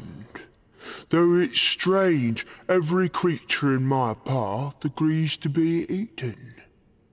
Perhaps you crossed them as well and saved some meat for me.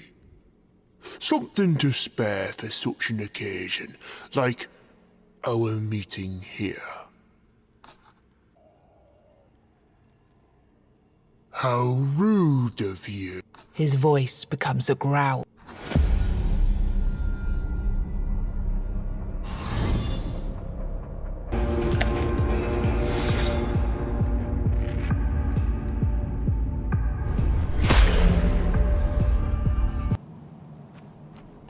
Come, train if you feel like it. These may be mere illusions, but they hit and kill, just like the real versions.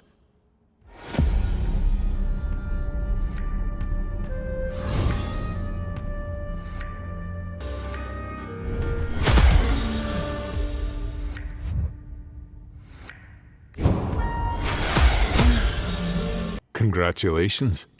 Here's the promised reward. But if I may ask this of you, lend me your ear for a moment. A favor. You can handle yourself, so I figure you won't be afraid to handle something that no sane person would ever agree to do. Somewhere out there, you might encounter a certain knight, a creature of enormous size and even more enormous appetite. I have to ask you for help to convince this creature to come back here. That's a long story, but he belongs here with me. Here, I can take care of his condition and keep trying to heal him. You. I feel like I've smelled you before. I'm so hungry, so hungry.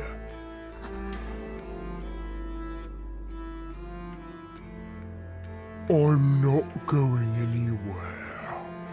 I'm hungry. The knight looks at you impatiently.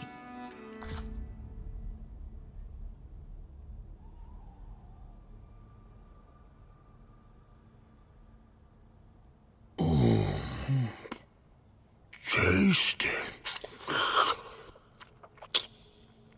That's good meat. I accept it as an offering.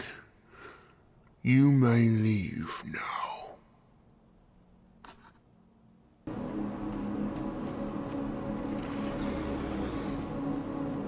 Come, train if you feel like it. These may be mere illusions, but they hit and kill, just like the real versions. You tell the druid that the knight doesn't intend to go anywhere because he's hungry. The druid sighs, and there's a palpable sadness to this sigh. I could have expected that. Well, I tried everything. Nothing helped. I wish there was something I could do about it. When you see him, you're not looking at a knight cursed by the weirdness. Nothing like that. What you see is a poor child, cursed by the sins of his father. He's the son of a warrior who came to Avalon to serve Arthur's cause. In truth, he came here to serve his own cause, to drown his insatiable bloodlust. War breeds such people. Or perhaps, I should say, war gives them an environment in which they can become their true selves. This man, this horrible man, had a son. He always took him to battle and treated him like a lucky charm. Then, after every victory, the child was spoiled with whatever it wanted. At first, it was treats and trinkets. Then the son started to watch his father and to learn from his father. Soon, there was no innocence left in this child at all. Instead, only gluttony and lust for all things morbid, and nobody dared to disobey. And then, the weirdness came.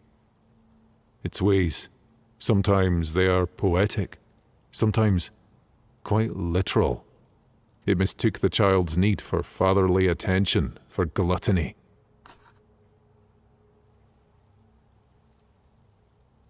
Yes, you're probably among the first to ever dismiss his wish. But since even this didn't work, I'm out of options. I have no idea how to convince him to come here, where I can at least keep trying to help him. Thank you. I hope you'll come up with something. The child doesn't deserve this. You're back already. Go and train. The Master-at-Arms listens intently to what you have to say about the sizable knight. He even asks questions, trying to learn more about his father and the way he was raised. Well, from what you're saying, it's pretty obvious what's going on with this child. This boy doesn't need more food, or to be experimented on by some druid. He needs a father. He needs responsibility. I'm too old to take care of this myself, but my friend, the one you met already, might be able to help. I'm sure he'll be able to help figure out what to do with this child. So, what did you learn today? The Wanderer listens to your story and lights up. You can count on me. I'll find this poor boy and do everything I can to help him out. And I already have an idea. You see, by breaking my friend out of that accursed brooch, you've made it possible for me to enter it. This, in turn, gives me an idea. You say the boy needs responsibility. Well, let's give him a responsibility. We'll make him into a guard of this damned brooch in no time. However, since I'll be busy with this, I need to ask you for a favour. I know there's a man somewhere out there, someone I was trying to train back in the day. I taught him a lot, yet it wasn't enough to keep him from throwing his gift away. He was a natural fighter. It's too bad he decided to fight the wrong people. They threw him into a cell and left him to rot. But I'm sure I saw someone who looked just like him on my travels. He's gone by many names over the years, but his real name is Coolin. He'd be surprised to hear it after all this time. If you find him before I do, please let him know that I'm here, and that he's welcome to join me any time. The sizable knight greets you as you approach the accursed broch. Your friend brought me here and told me to take care of this place. He said it was your idea. It was a good idea. My thoughts are clearer.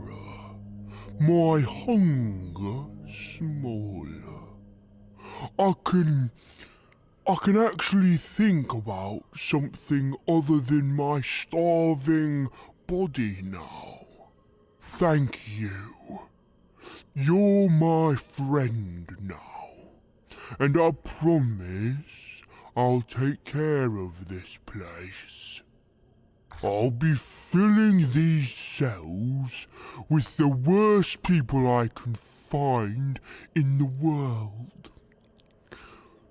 People like my father.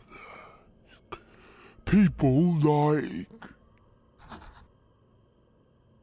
And in case I'm out hunting the scum of the earth, here are the keys to the broch. Feel free to visit any time. This broch is once again a private prison. However, this time you gave it and its guardian a purpose. Come, train if you feel like it. These may be mere illusions, but they hit and kill, just like the real versions. This isn't exactly what I've asked you to do, is it? His tone makes it clear that his intentions weren't quite as pure as he first made them seem.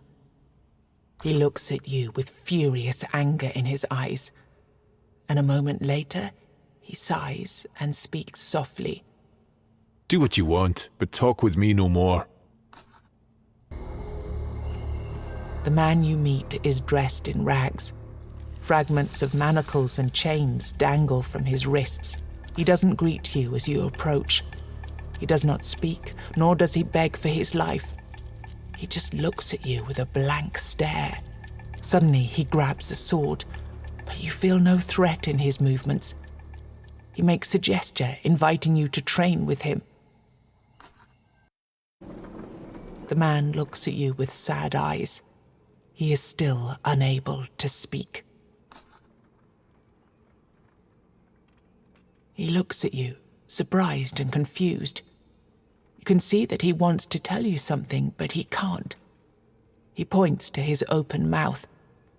He opens his mouth, and you realize that he has no tongue. He makes a begging gesture. He starts to imitate someone walking with a cane. He begs again.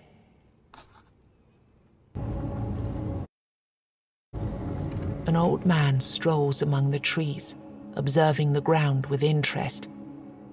Strangely, he holds no weird candle in his hand, only a wooden walking stick. He lights up with joy as he sees you. Oh, hello, Wanderer. I see you enjoy these strolls through the forest also. The man seems weirdly oblivious to the surrounding weirdness. Walking is healthy, and while I walk, I find things from all over. Want to see my collection? Actually, scratch that question. Now that I look at you, I think you're looking for something I might have in my collection. He starts rummaging through his equipment. Oh, there it is. He's holding a human tongue in his hand. So I guessed right. He wants it back then. Well, that's too bad. Oh, that's just too bad, because I can't give it back.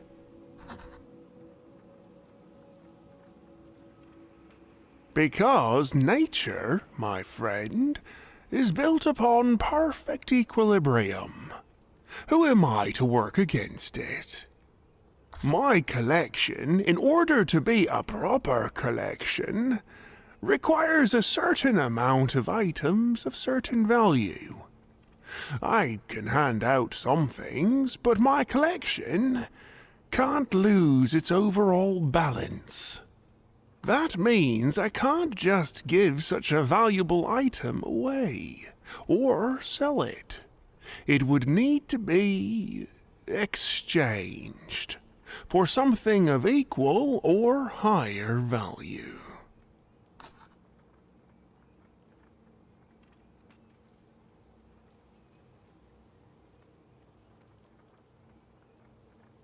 I want two things. First, I want healing water from the magical fountain. I'm sure you've seen one by now. And second, I need a fragment of the All-Mother's altar. You would have to chip away at it for a bit, probably, but it shouldn't take too long. Good luck! Oh, thank you! That was quicker than I expected. But, well, since we had a deal, here's the tongue you wanted. But aren't you even a little bit curious as to how the man actually lost it? Then I shall spare you this sad story. Go, get him his lost tongue, and let's hope he won't get himself into trouble anymore. The man looks at you with sad eyes. He is still unable to speak. The moment he touches his tongue, something around you changes. It feels as if the world is spinning very fast around you, yet you're still standing in place. You see a boy being beaten by a man in very expensive clothes. He's screaming at the child, hitting it for emphasis after every sentence. You find yourself in someone's house. You can hear an argument between a boy and a man, perhaps his father. Then you're on the road. It's cold and dark, and you feel overwhelming hunger. Then you're in somebody's home. The boy's father is apologizing on his knees to the man in expensive clothes. The boy stands nearby, crying. You see a teenager being trained in combat by a knight. You feel the joy and confidence in the air. Then you see the knight's wife being abused by the man in expensive clothes. You observe an argument with the knight. You're thrown out the door. You stand over a corpse with a sword in your hand. It's the corpse of the man with expensive clothes. People rush into the room and you're carried away. Everyone is screaming and clamoring. You're in a cell, arguing about something with the knight.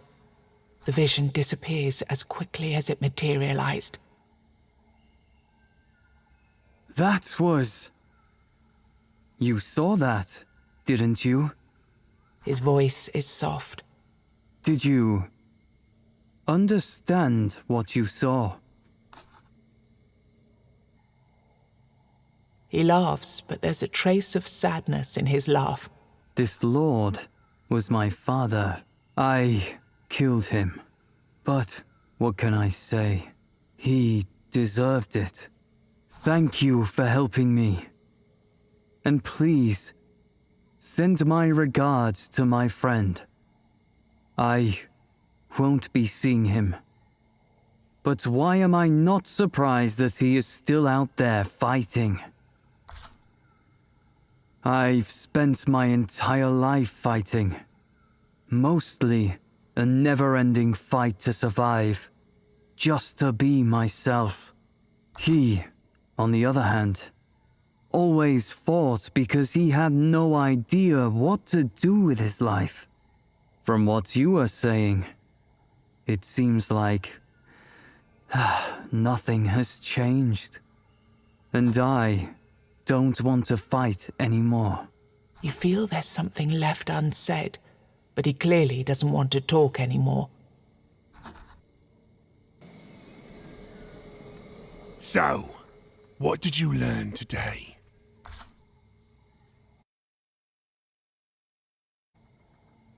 You tell the tale of what you went through in order to help his friend, and then you explain what you saw in the strangest of visions. So, now you know. The armed wanderer sobs once. His gaze grows misty, but he quickly pretends to have something caught in his eye. I tried telling people. I begged him to tell the truth. He never did, and nobody believed me. Everyone thought I was trying to take the fall for what he did. I would have done that, mind you, if only I'd had the chance. But he knew I would have killed the bastard the first chance I got, so he didn't let me.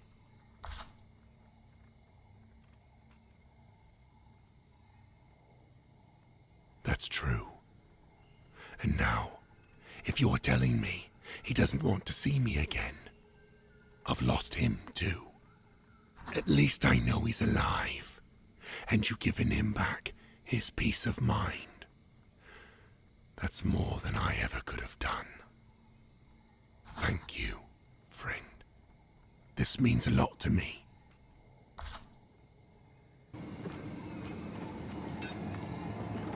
She looks at the expanding village with a critical eye. You did a good job gathering all those pieces together, but we need to do more before they become a real village. We need to join them, but I've yet to find the right thread.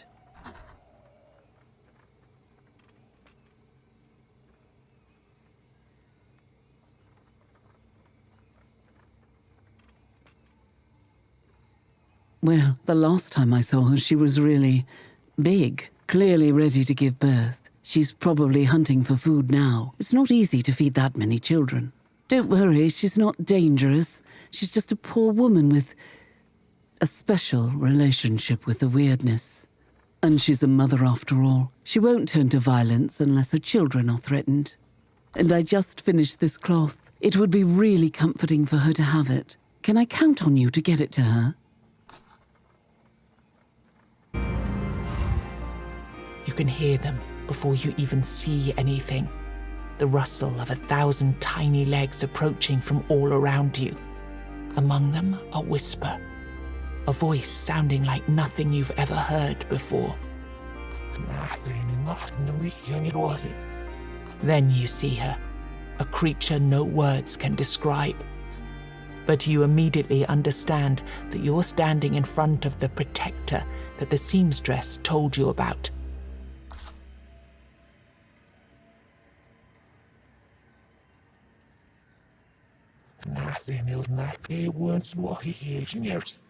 This enormous monstrosity lifts 2 of her legs in a delicate manner you would never expect from something of her size.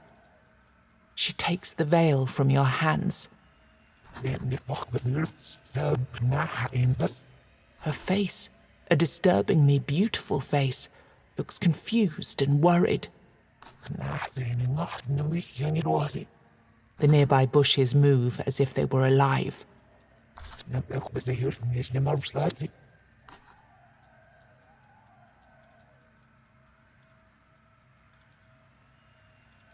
You hear anger rising in her voice.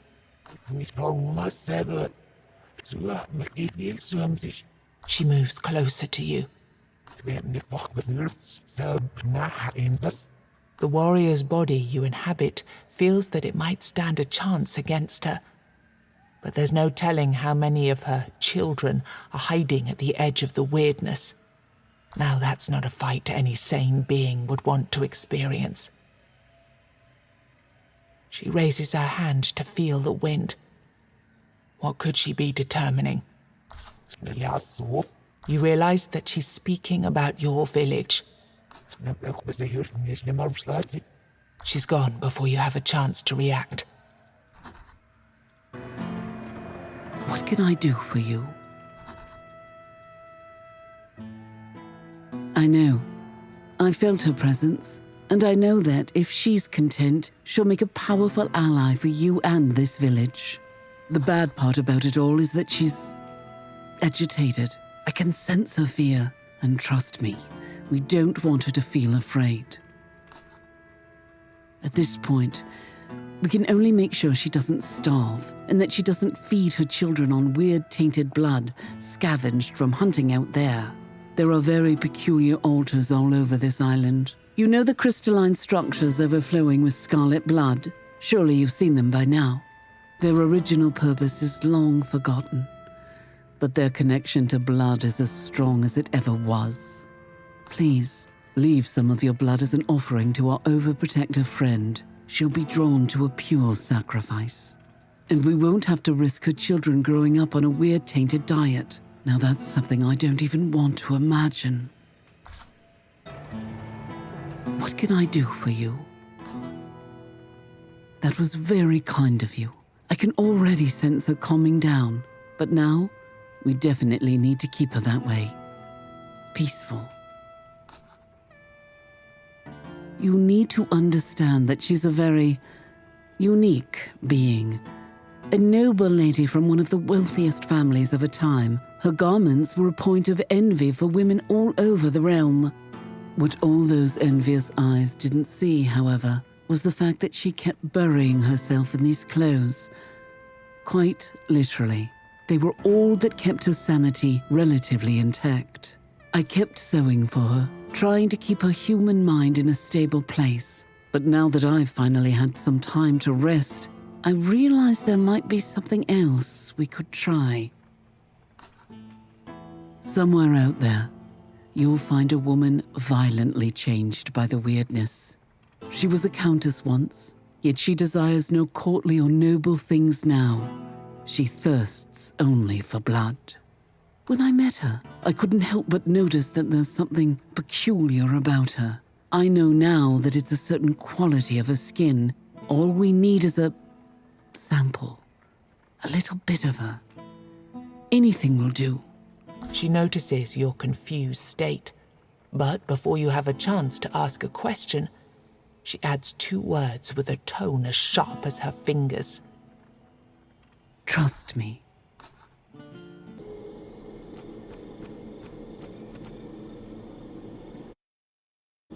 Hello, my favorite friend.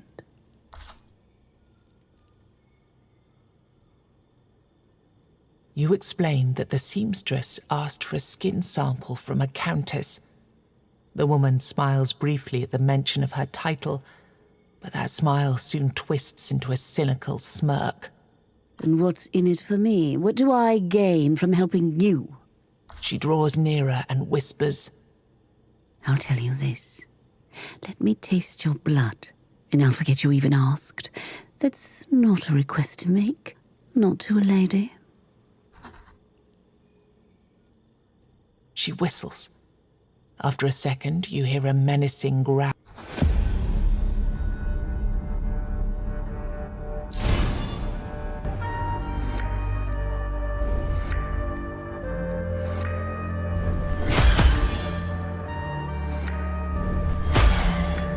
She looks at you, clearly amused by the fact that you're still standing. I forgot how much fun it is to have someone else do the heavy lifting. She approaches the fresh corpse and tears off one of its arms. I'm not angry anymore. To tell you the truth, I'm lonely. Wandering this land all alone with no one to talk to. One can become quite sad, don't you think? Her expression and tone become serious. I know why your sorceress wants a piece of my flesh. It's clever. And observant, I have to admit, but I won't give it to you. At least, not now. I will, however, help you out when you find a cure for my loneliness. And you still haven't delivered my answer to the gentleman who made the bouquet for me, have you?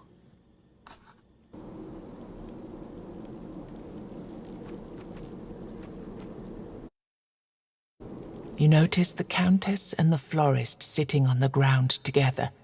They look like a pair of teenagers in love. They smile at your approach. Thank you for bringing us together, friend. Getting to finally meet her was the best day of my life. She looks happy, but her expression turns deadly serious as she stands up and comes closer to you. We have some unfinished business, don't we? Deal's a deal. Here. Anything else you might need? What can I do for you? This is perfect, thank you. She knew exactly what I needed. And what for, didn't she? But do you really want to know? It's a long story and a rather sad one, too. At some point in this scattered timeline, the woman you met was one of the nobility. However, she never fit in with that crowd. The blood in her veins boiled. She was longing for adventure, love, and more authenticity than the platitudes of courtly life. But at some point, she was forced into a role she was expected to fulfill. Her eyes glaze over, as if she's no longer looking at you, but at someone from the distant past. This ended badly for everyone involved. Her husband demanded love, and her love was something she couldn't and didn't want to give. And with time, her heart broke. I couldn't sew it back together even though I tried, because she didn't want it anymore. But with a broken heart that refused to be cured, eventually came a broken mind. She became known for her cruelty. Some said she was obsessed with her beauty and youth. The truth is that she was obsessed with pain. There are legends of the pictures she painted with the blood of young women, and the baths where she soaked in their blood. The truth is this: she had so much love inside for other people that she couldn't silence all of the voices within. I appealed to those voices while trying to heal her.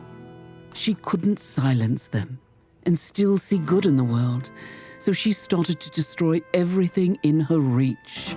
It was a scream of pain, muffled by the even louder screams of her victims. Now, I'm going to turn the piece of flesh you brought me into a fabric.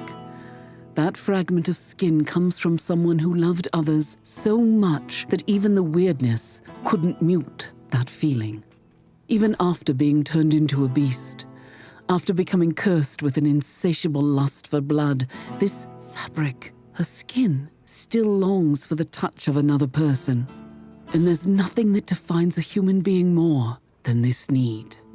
Since we need to help out another lady, the mother of spiders, we need a special thread. A thread to connect her body and mind and sew them together so that she doesn't risk being lured further into insanity by the weirdness. Knowing that nothing connects her to reality as much as beautiful garments, and having fabric woven from love and humanity, I can create something to keep her far from the reach of the weirdness. Now give me a moment.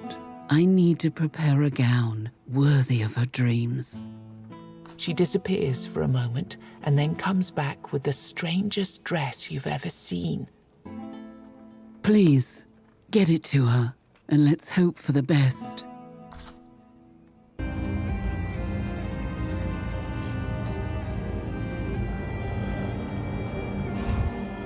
Deep within the weirdness, you find her again. As terrifying as before, and now with the pained expression of a woman who's getting closer to giving birth. She doesn't say a word when she sees you.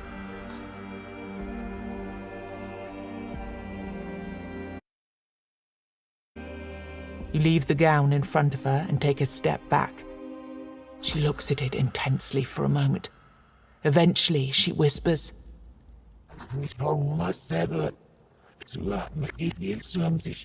You can hear the rustle of 1,000 tiny legs nearby.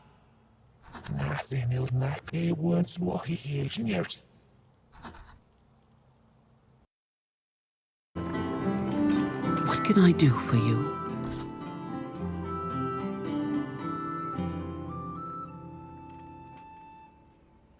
Before you have a chance to finish, the seamstress cuts in. I know. And at the same time, you've made a powerful ally. I've met her, and I'll meet her again to help her as she gives birth. But she was content that she doesn't have to worry about my safety anymore, so we're good for the time being.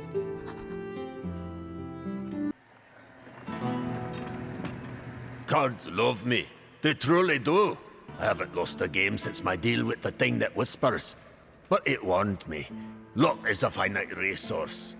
Now my physical body is gone, but I can play cards for eternity. In me life. Ha! Alive is how I feel now. Not before. But yes, my life, as you call it, was a wicked ride, my friend. You know that cards love me, and I love them. Truly and deeply. I'd say they're my true love, and that's definitely something I couldn't say about anyone I've crossed paths with.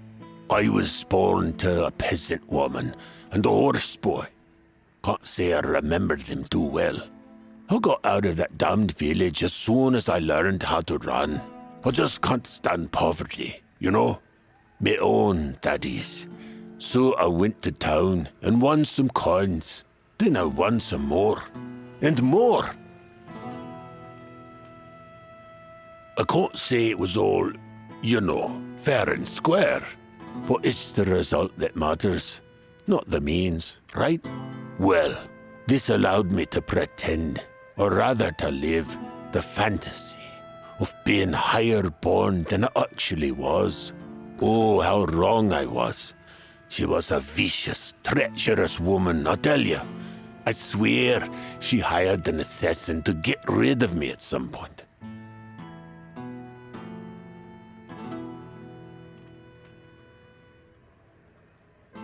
The worst part, though, is that Lady Luck wasn't there for me anymore.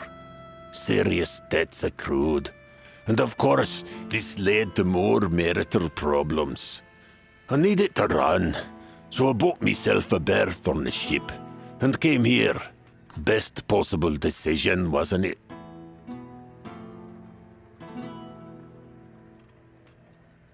Of course, it turns out that me luck returned as soon as I ran away from that terrible woman.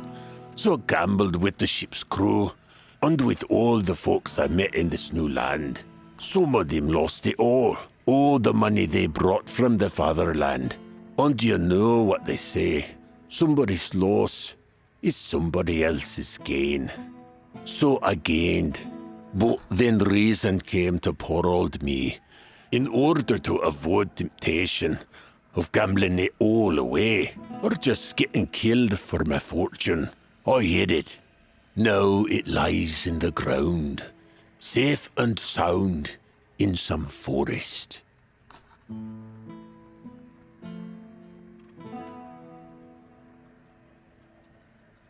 But friend, what is the purpose of all those earthly things?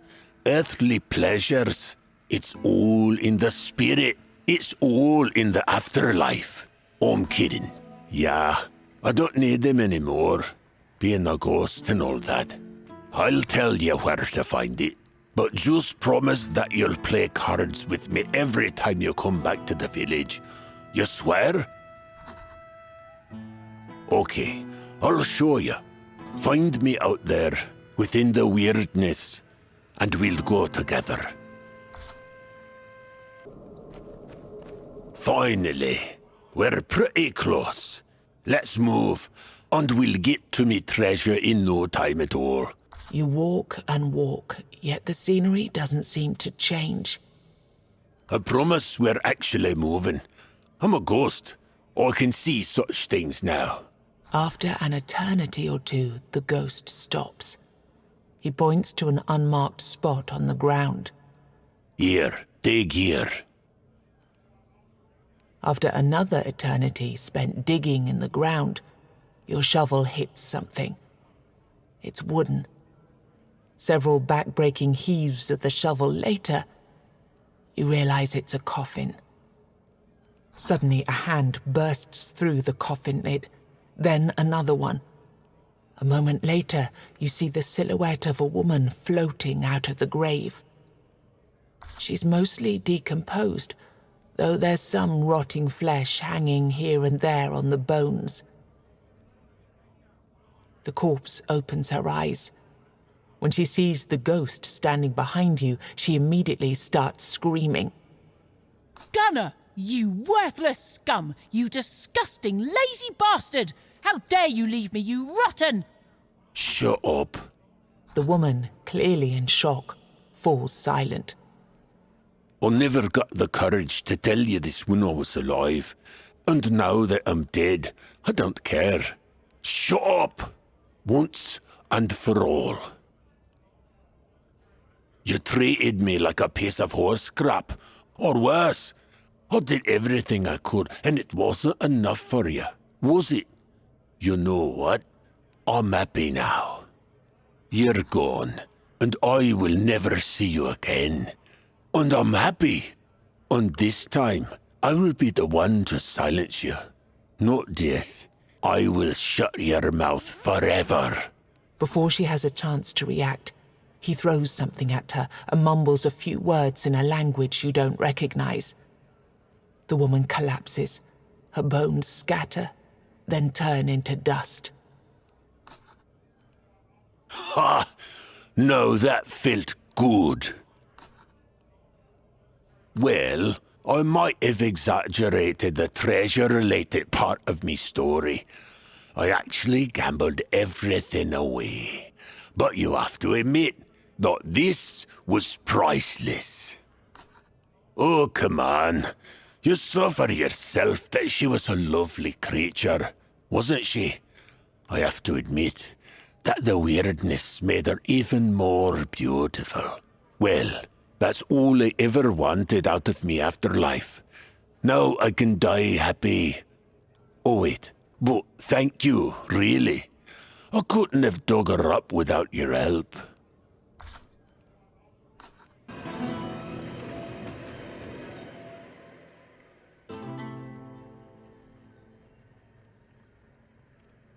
I'm from Darkroot Valley, the greatest and most resourceful farmland of Avalon. Well, actually, we're at war with everyone, I suppose. I hope we didn't raid your original farmhold. We did, didn't we? Oh, I'm really sorry.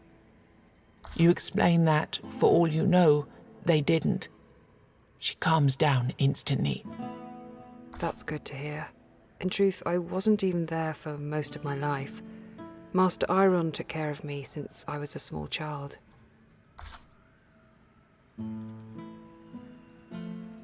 Oh, no.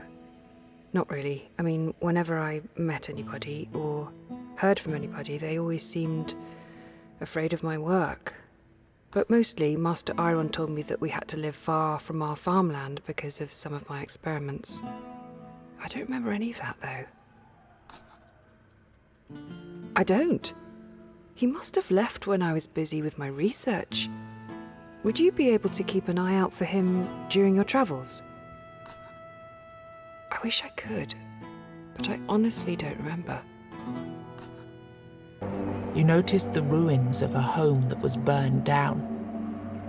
There's no You look for anything of value, and holes open up in the floor. Then you find something you didn't expect. The half-burnt corpse of an elderly man. It vanishes as soon as you get closer, leaving only a box on the floor. Somehow the box is untouched by the flames. The box contains an expensive ring with an unknown symbol and a piece of paper with beautiful handwriting.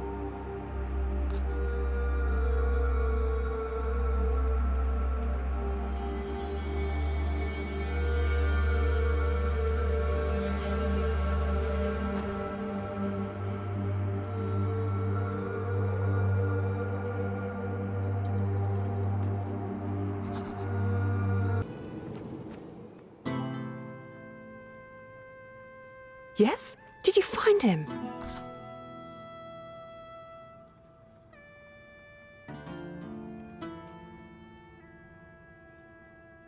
She listens to your story of the burned-down house and the corpse you found inside. It must have been Aaron. There's no other explanation, especially considering the letter you found on his body. She snatches the letter from your hands. As she reads it, her eyes widen with shock. I killed him? My experiments killed him? But I have a family. I had one, at least. I need to think about this. Please, give me some time. Hilda is sitting in front of her house and speaking to herself. My father banished me from home because I'm responsible for my mother's death. Then my experiments were the cause of Master Iron's death. I didn't remember any of this. What else do I not remember? Am I beyond salvation? You see the seamstress approaching. You poor, poor child. Why can't you all finally understand that in this broken world, nothing is exactly as it seems? She sits beside Hilda. Your father blamed you for your mother's death, but he wasn't there when the accident happened. No adult was. You were a child, left unattended. When the fire broke out, was it really your fault that no adult was there to douse it? Hilda sighs. She tries to say something, but the seamstress cuts in. He punished you by sending you away with a man he knew he could count on, and he trusted Iron because Iron was a coward. Hilda seems to be getting sadder and sadder, yet it's a calm sadness. I'm sure he hated you at first, but he was happy about the pouch of gold he received from your father. With time, I believe he saw your potential. You have a gift, girl. And he used your gift for coming up with magical potions to make money. Plenty of travelers were buying your mixtures from him. You didn't even know, did you? All you've ever known is a man who fed you and took care of you, whatever that care was worth, and was disappointed whenever your experiments went wrong. He lost money with every cauldron you destroyed and every fire you caused. You were raised by a crook, Hildy. Iron wouldn't have died in that fire if he were conscious while you worked. It's too bad that at some point he wasn't all that interested in being conscious at all. And so you were left alone and unattended again. And this time, you were left with your talent exploited and no proper directions. You're not a witch, Hildy. You're not a woman whose purpose is to know better. Your talent has its essence in fire, and fire burns. That is fire's main purpose. Embrace it and stop lying to yourself.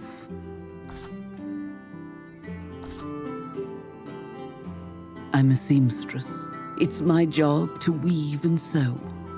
Sometimes that means knowing more than one person probably should, but that's exactly what makes me good at my job. Sleep it off, Hildy. Tomorrow everything will be much brighter. You'll see. Thank you. You're right. I'll go sleep it off now.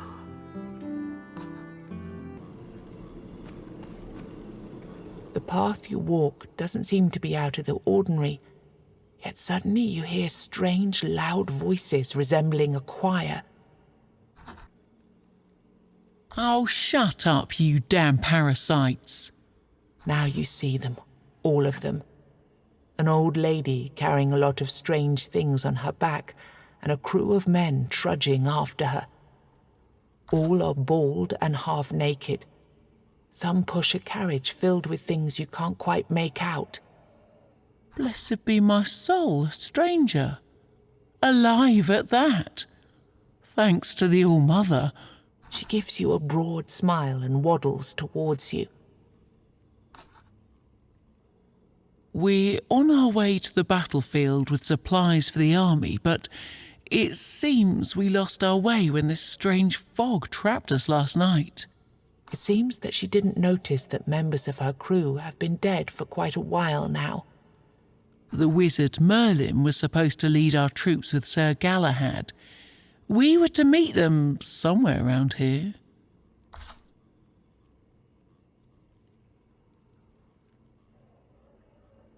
You try to explain that the battle she's trying to find must be a thing of the past, of some past at least. For all you know, Merlin could be dead, and there's no war happening in this reality. She looks at you with sadness, as if her hope or purpose has been shattered by your truth.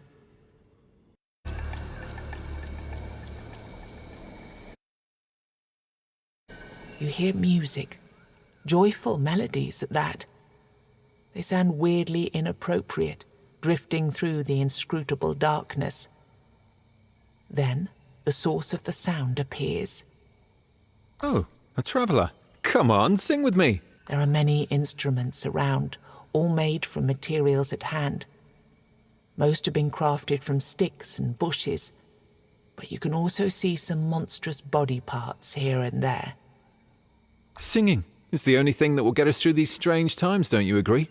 Sing with me. You aren't all that bright, are you? My music once filled the halls of... Wait, what was the name of that king? You know, the tall one. Arthur? Yes, grumpy one, didn't like jokes, but he paid well. He starts to dance again, clapping on his belly like a drum. Speaking of paying, Master Stranger, do you have any coins to spare? If you do, I might teach you a song or two. Always good to see you, stranger, but maybe we shouldn't be strangers anymore. I'm braggy. But anyway, you know what? I'm sick of this place. I'm stuck here, forced to eat my instruments. Can you believe that? Getting really annoyed. It's high time I went out and earned some coin somewhere. You sense that he places a heavy emphasis on earning some coin. Anyway, let's sing. What else can we do these days, stranger? Want me to teach you a song or two? You're quite surprised to see the singer so drained of his energy. With a stumbling incoherence, he tries to tell you a story, but he can't seem to focus on the words. Oh, I remember there was a battle. A big one. I played there. But those damned Avalonians are clearly insensitive to art.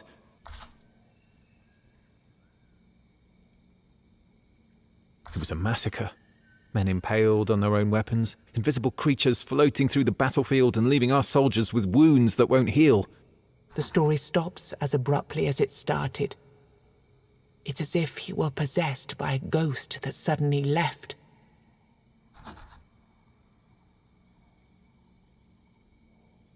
You can't bring Honir back. He explains that his brother was on his way to join Arthur's armies on the battlefield.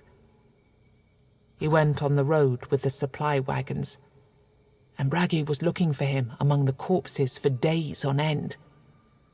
There's not much you can do to help the singer, but you promise that you'll at least look out for his brother on your travels.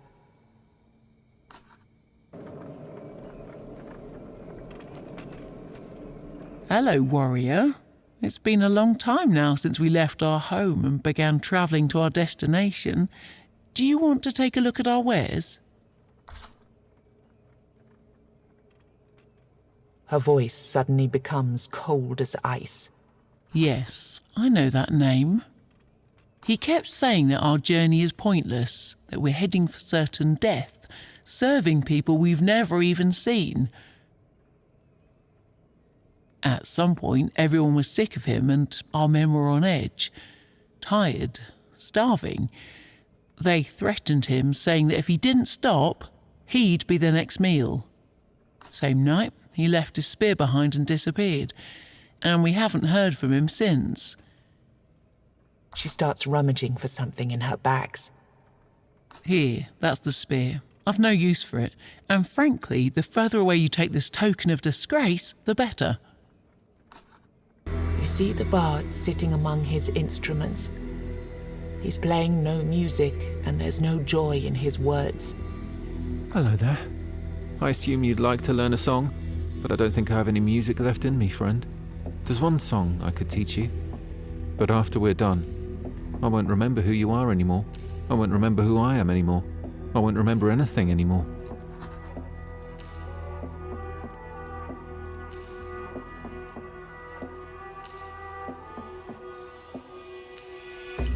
You will? But how? You have no idea, but you don't let it show. You know, though, that there must be a way to find out what happened to Honir.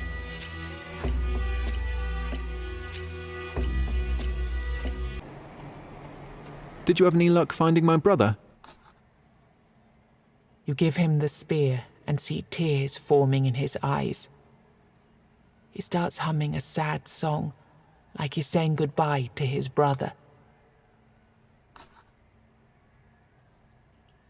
You tell him what you heard at the supply wagons, that Honir didn't want to join a fight between some unknown kings. The bard smiles briefly, but there's no joy in this smile. But he's gone anyway, and there's nothing I can do about it. I've lost 2 brothers now. What's the point of me being here, then?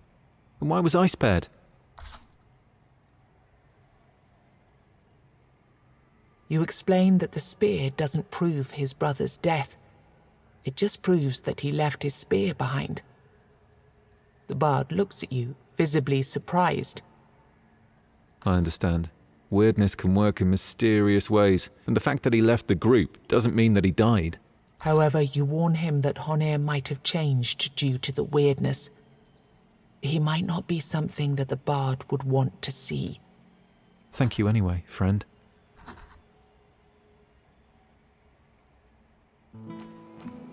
Oh, he points. Here are the... Good, because you need to force this damned... Until recently, I was perfectly fine. I was minding my own business here. It's incomprehensible. It's a bunch of words that sound... But this one... You tell him what happened to Bragi and his brother. The ghost listens impatiently to your story. Sometimes I'm really worried, you know? It's so... simple. Can't you see what's happening here? And why? He sighs after noticing your confusion. That guy died when he left those freaks at the supply wagon. He really didn't want to die, mind you. So his soul got trapped within the spear. His only earthly possession. What did you do then? You gave the spear containing a soul to his brother. Like, what did you expect to happen?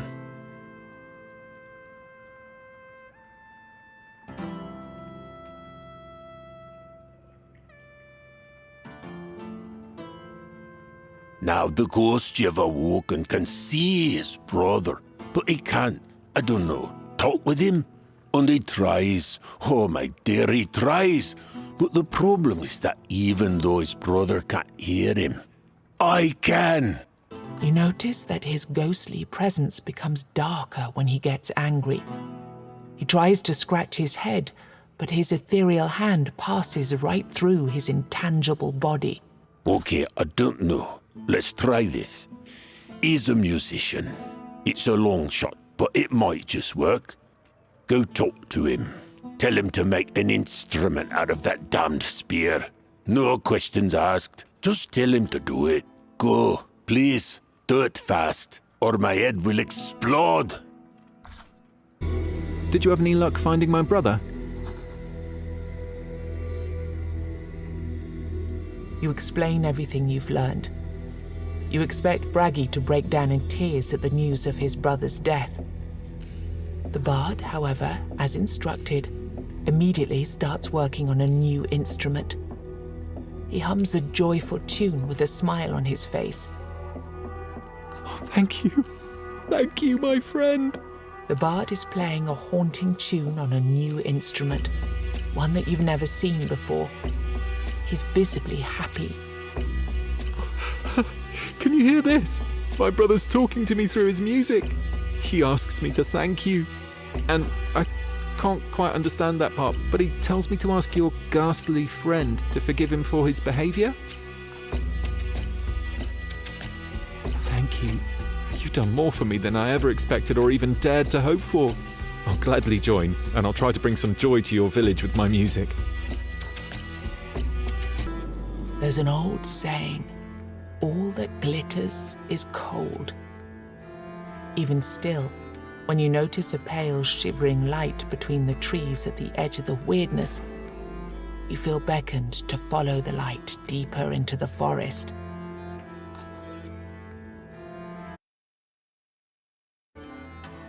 Your steps become slow and labored as weakness spreads throughout your body. Logic tells you there's nothing to be found in these woods, but you continue out of, what, greed? Curiosity? Was that old saying about curiosity and a cat? You can still see the light, yet the distance between you and it never seems to close. There's no telling whether it's real or a figment of your imagination. Strange and twisted growths complicate your journey further. They crowd the path and taint the air, making it difficult to breathe.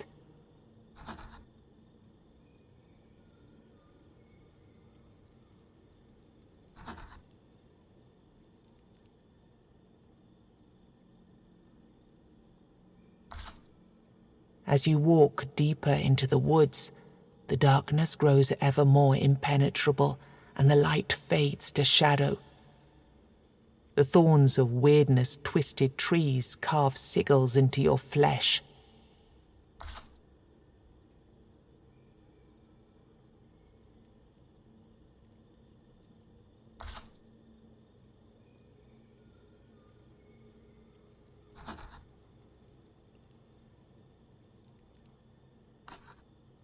Leaves rustle, twigs snap, and suddenly a mysterious creature emerges.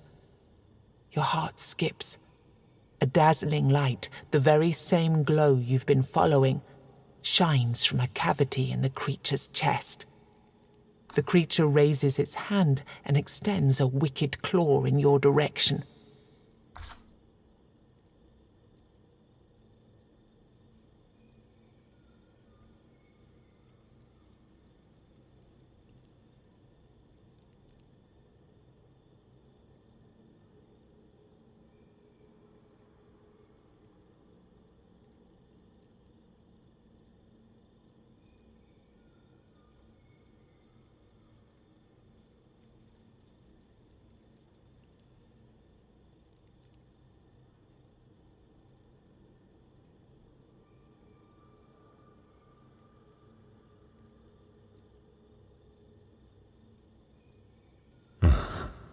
Persevering this far proves that you are brave, human. The creature speaks with a voice like silence coalescing over a long-forgotten battlefield. Raising a blade against me. Even braver. The light within the creature's chest burns brighter. Once my worshippers were brave like this. They brought me to this place. We rode the waves on the huge wooden ships, and then they disappeared. Left me here, all alone. You sense the creature's anger rising. I could use you, but if you refuse, I will feed on your soul.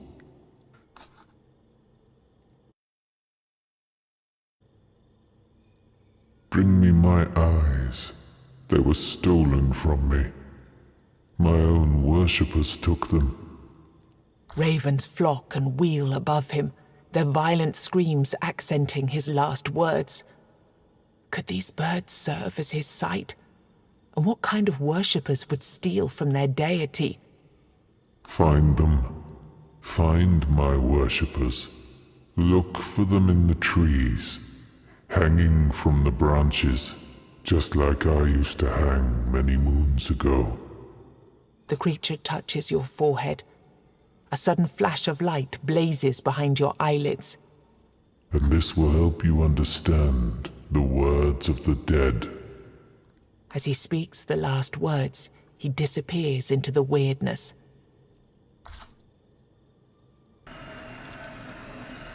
As you approach the tree, it seems to shift and move. You draw closer, and suddenly you realize why the tree appears to be moving.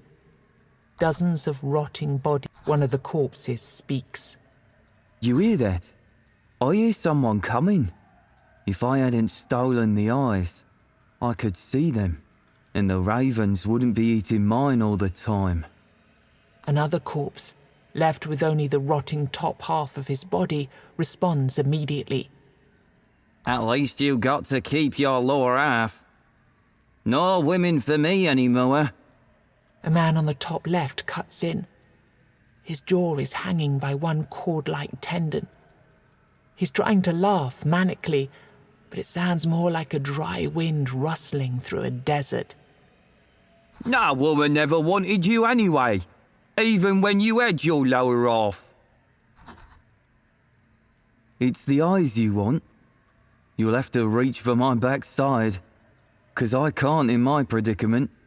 We'll never give 'em back to that treacherous bastard. Maybe if you ask for mercy for us. Mercy?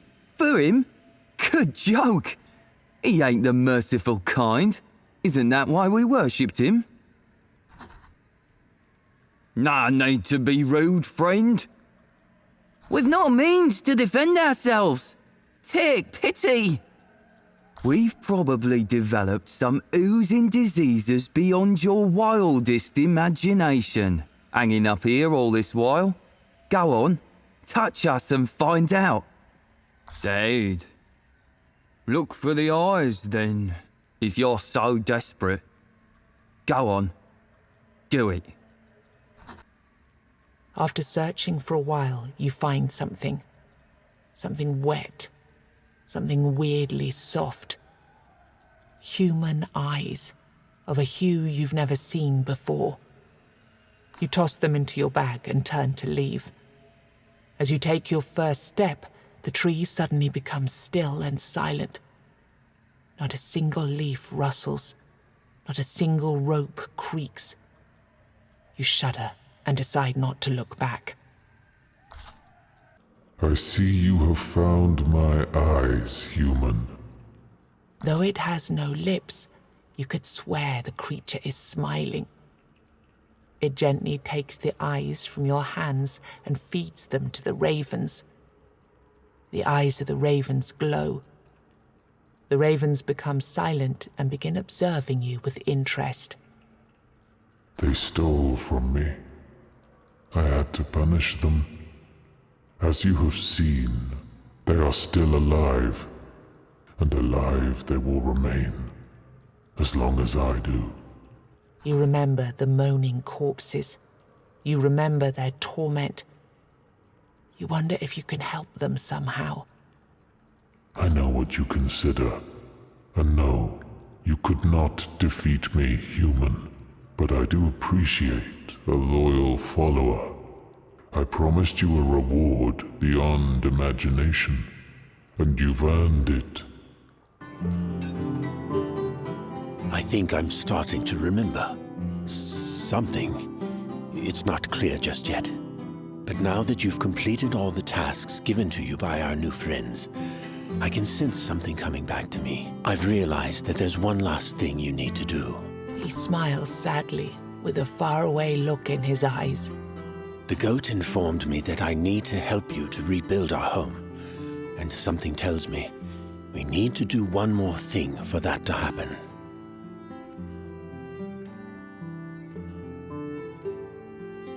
It feels like it's a blueprint for things to come. Something that needs to be done now, so that people in the future, if there even is a future, can reach out and remember. We need to secure our village against the weirdness. Our menhir is fading, as all of the menhirs on this island will. Their powers will soon be lost, and then all of our efforts to make this island our home will have been pointless. But somehow I recall, from other times, that there was this one place. A lost library, filled with books of long-forgotten wisdom. Nobody remembers who wrote them, and very few people know how to read them. Find the library. There, find the book containing the menhir rites. Within the weirdness, that's where everything that's ever been lost can ultimately be found. I just hope you can make it in time, before the menhir's power fades, and the weirdness swallows us whole. Go now. There's no time to spare. You see something coalescing within the weirdness. From a distance, it looks like a trembling stone, no higher than your knee. Approaching this strange phenomenon, you can't help but feel the weirdness thickening around you, shrouding you. Then you realize that it isn't a monster. It's just a human girl. She's grimy with dirt and sweat, and her eyes are full of tears. She seems to be terrified of her surroundings. She clambers to her feet as soon as she sees you. She points to the right with one trembling hand. Her eyes pierce you with a stare that feels like 1,000 tiny needles.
With the zero, there will be some student getting a fancy the new one.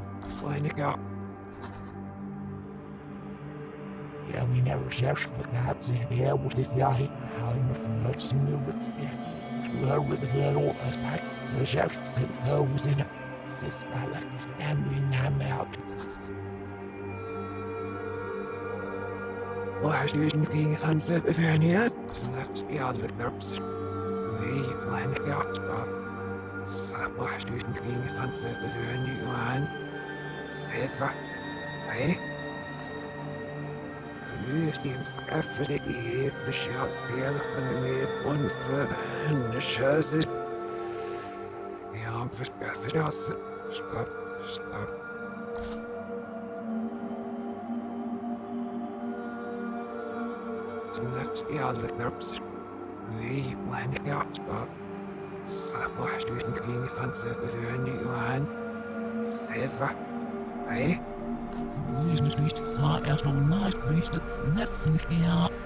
She disappears.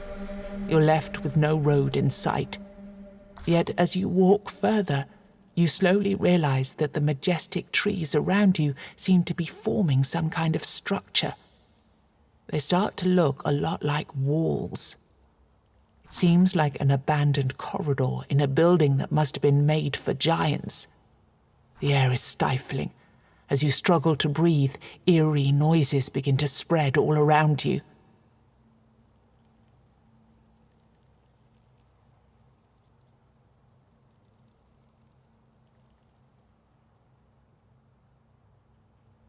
Wait, was that the sound of a page turning? Definitely. You hear the velvety rasp of a page being turned, and you're transported somewhere, and now you see it. A beast which must have been human once. It's reading dozens of books at the same time with dozens of monstrous eyes. One of these eyes fixes a beady gaze upon you. Another bookworm, eh? Glad you found your way here. Is this the library that the lost soul told you about? Any book you are particularly interested in?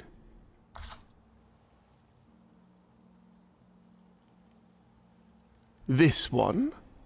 Are you sure? The monster shows you a stone-grey grimoire etched with strange markings. Even I can't read this one. So you have your book, and since you answered all the girl's questions, you still have 2 wishes to spare. One will be obvious. Here you go. And the last one, you can choose. And since we won't meet again, a deal is a deal. Here. Now leave me alone. Go and save the world, if you please. I need to go back to my books. The library disappears in the blink of an eye, leaving you in the middle of weirdness-soaked woods. You did it. You found the Minorites. Now there's only one other thing you need to do. You need to find someone who can actually read this. Somehow I know.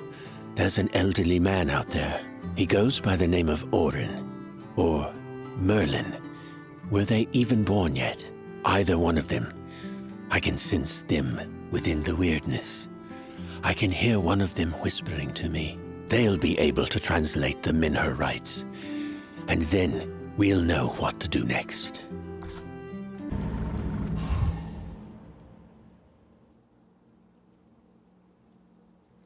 No, he's gone, and he'll never return. This is not safe travels. Ah, so it is time for us to talk after all. Now, give me what I need to see. Yes, yes, yes. I've wanted to lay my hands on this beauty for a long time. He takes the book in his wrinkled hands, stroking the cover with the utmost respect. Then he rifles through the pages, mumbling to himself. Of course. He starts muttering under his breath. The key is the union between light and darkness. Your Minher represents the darkness. It was a place of worship for those who cherished death and rebirth. A minor sect of the Foredwellers, yet quite powerful. Then, where humans came with our own goddess, the Lady of Life, and also rebirth, the All-Mother. And we worshipped her all across the land. I see. You need blood. Sacrifice yourself to the Minir. Get to the state between life and death, and then something will happen. It's not quite clear what, but it will help. I will keep the book as a token of your gratitude for my translation. There is nothing else there that you would find useful. And I need to go.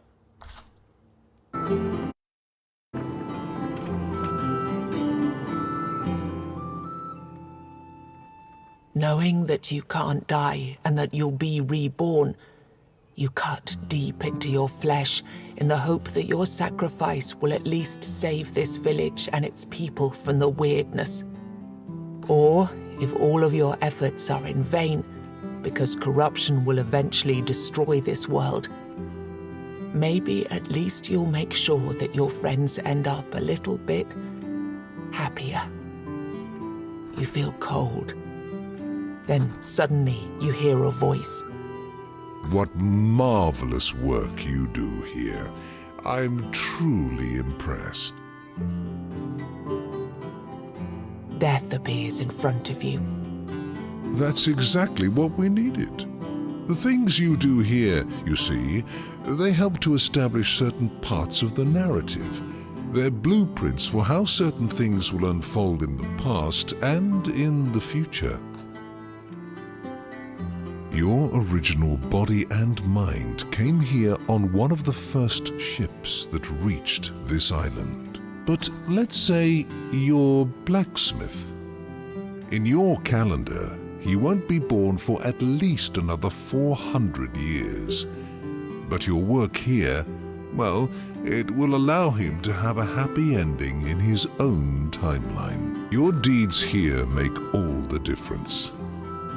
Saving people from this corrupted reality and helping them here allows the rest of the world to function. It's too bad that you're stuck here until all of the people here are saved from this reality's corruption. You're pretty sure death just laughed. But it's time to give your friend, the lost soul, his identity back. Don't you think? Treat him well. For his is the greatest mind ever to grace Avalon. If death had a face, it would look at you with parental condescension. No. You're left alone, back at the feet of the men here.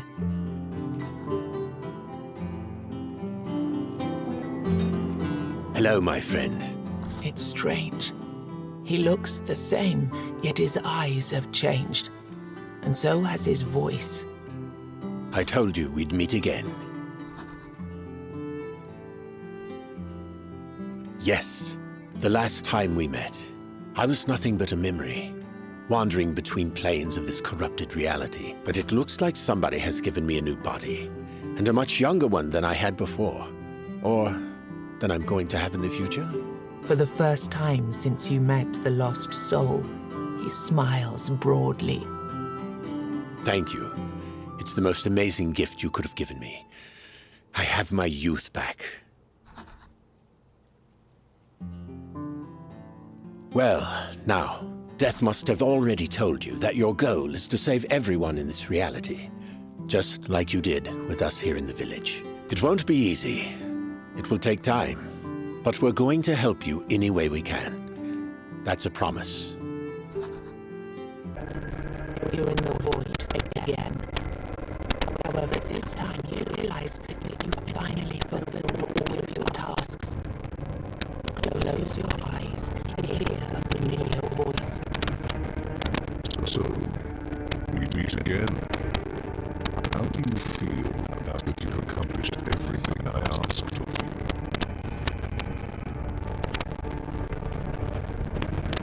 It is to be expected. After all, your journey wasn't easy. Not in the slightest. But ultimately, do you think it was worth the effort?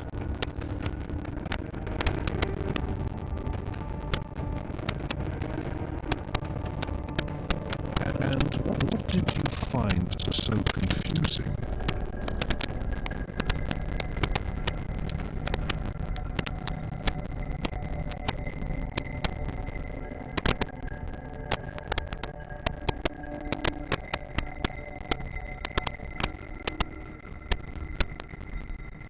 I told you before that stories need structure, and the stories your kind tells itself are very peculiar.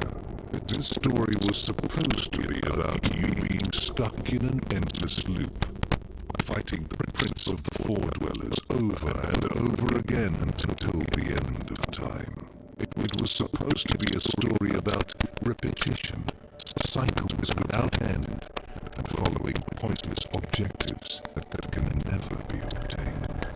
Your human stories are about heroes beating evil.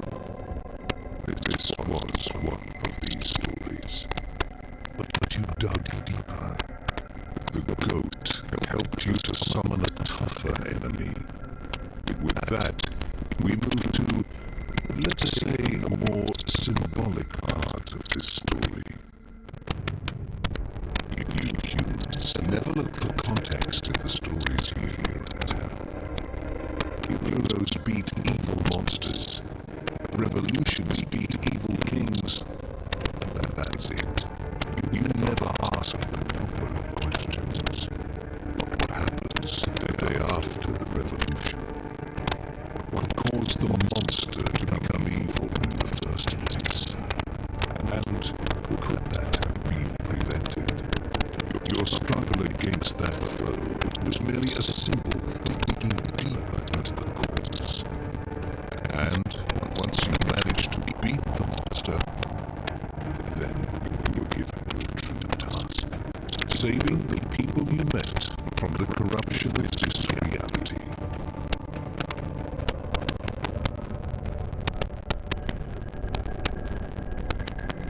This question, in all of its possible forms, is the one I hear from your kind most often.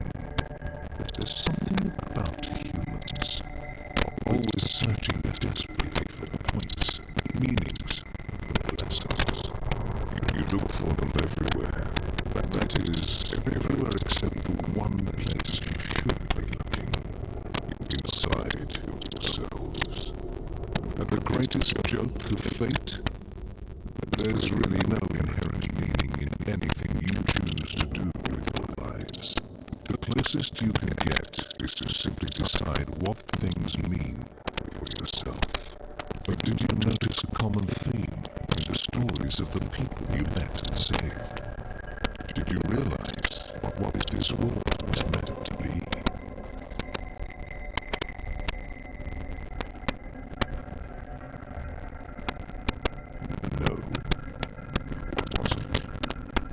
Purgatory would require an external system of values, something all of those people should have followed, but failed to.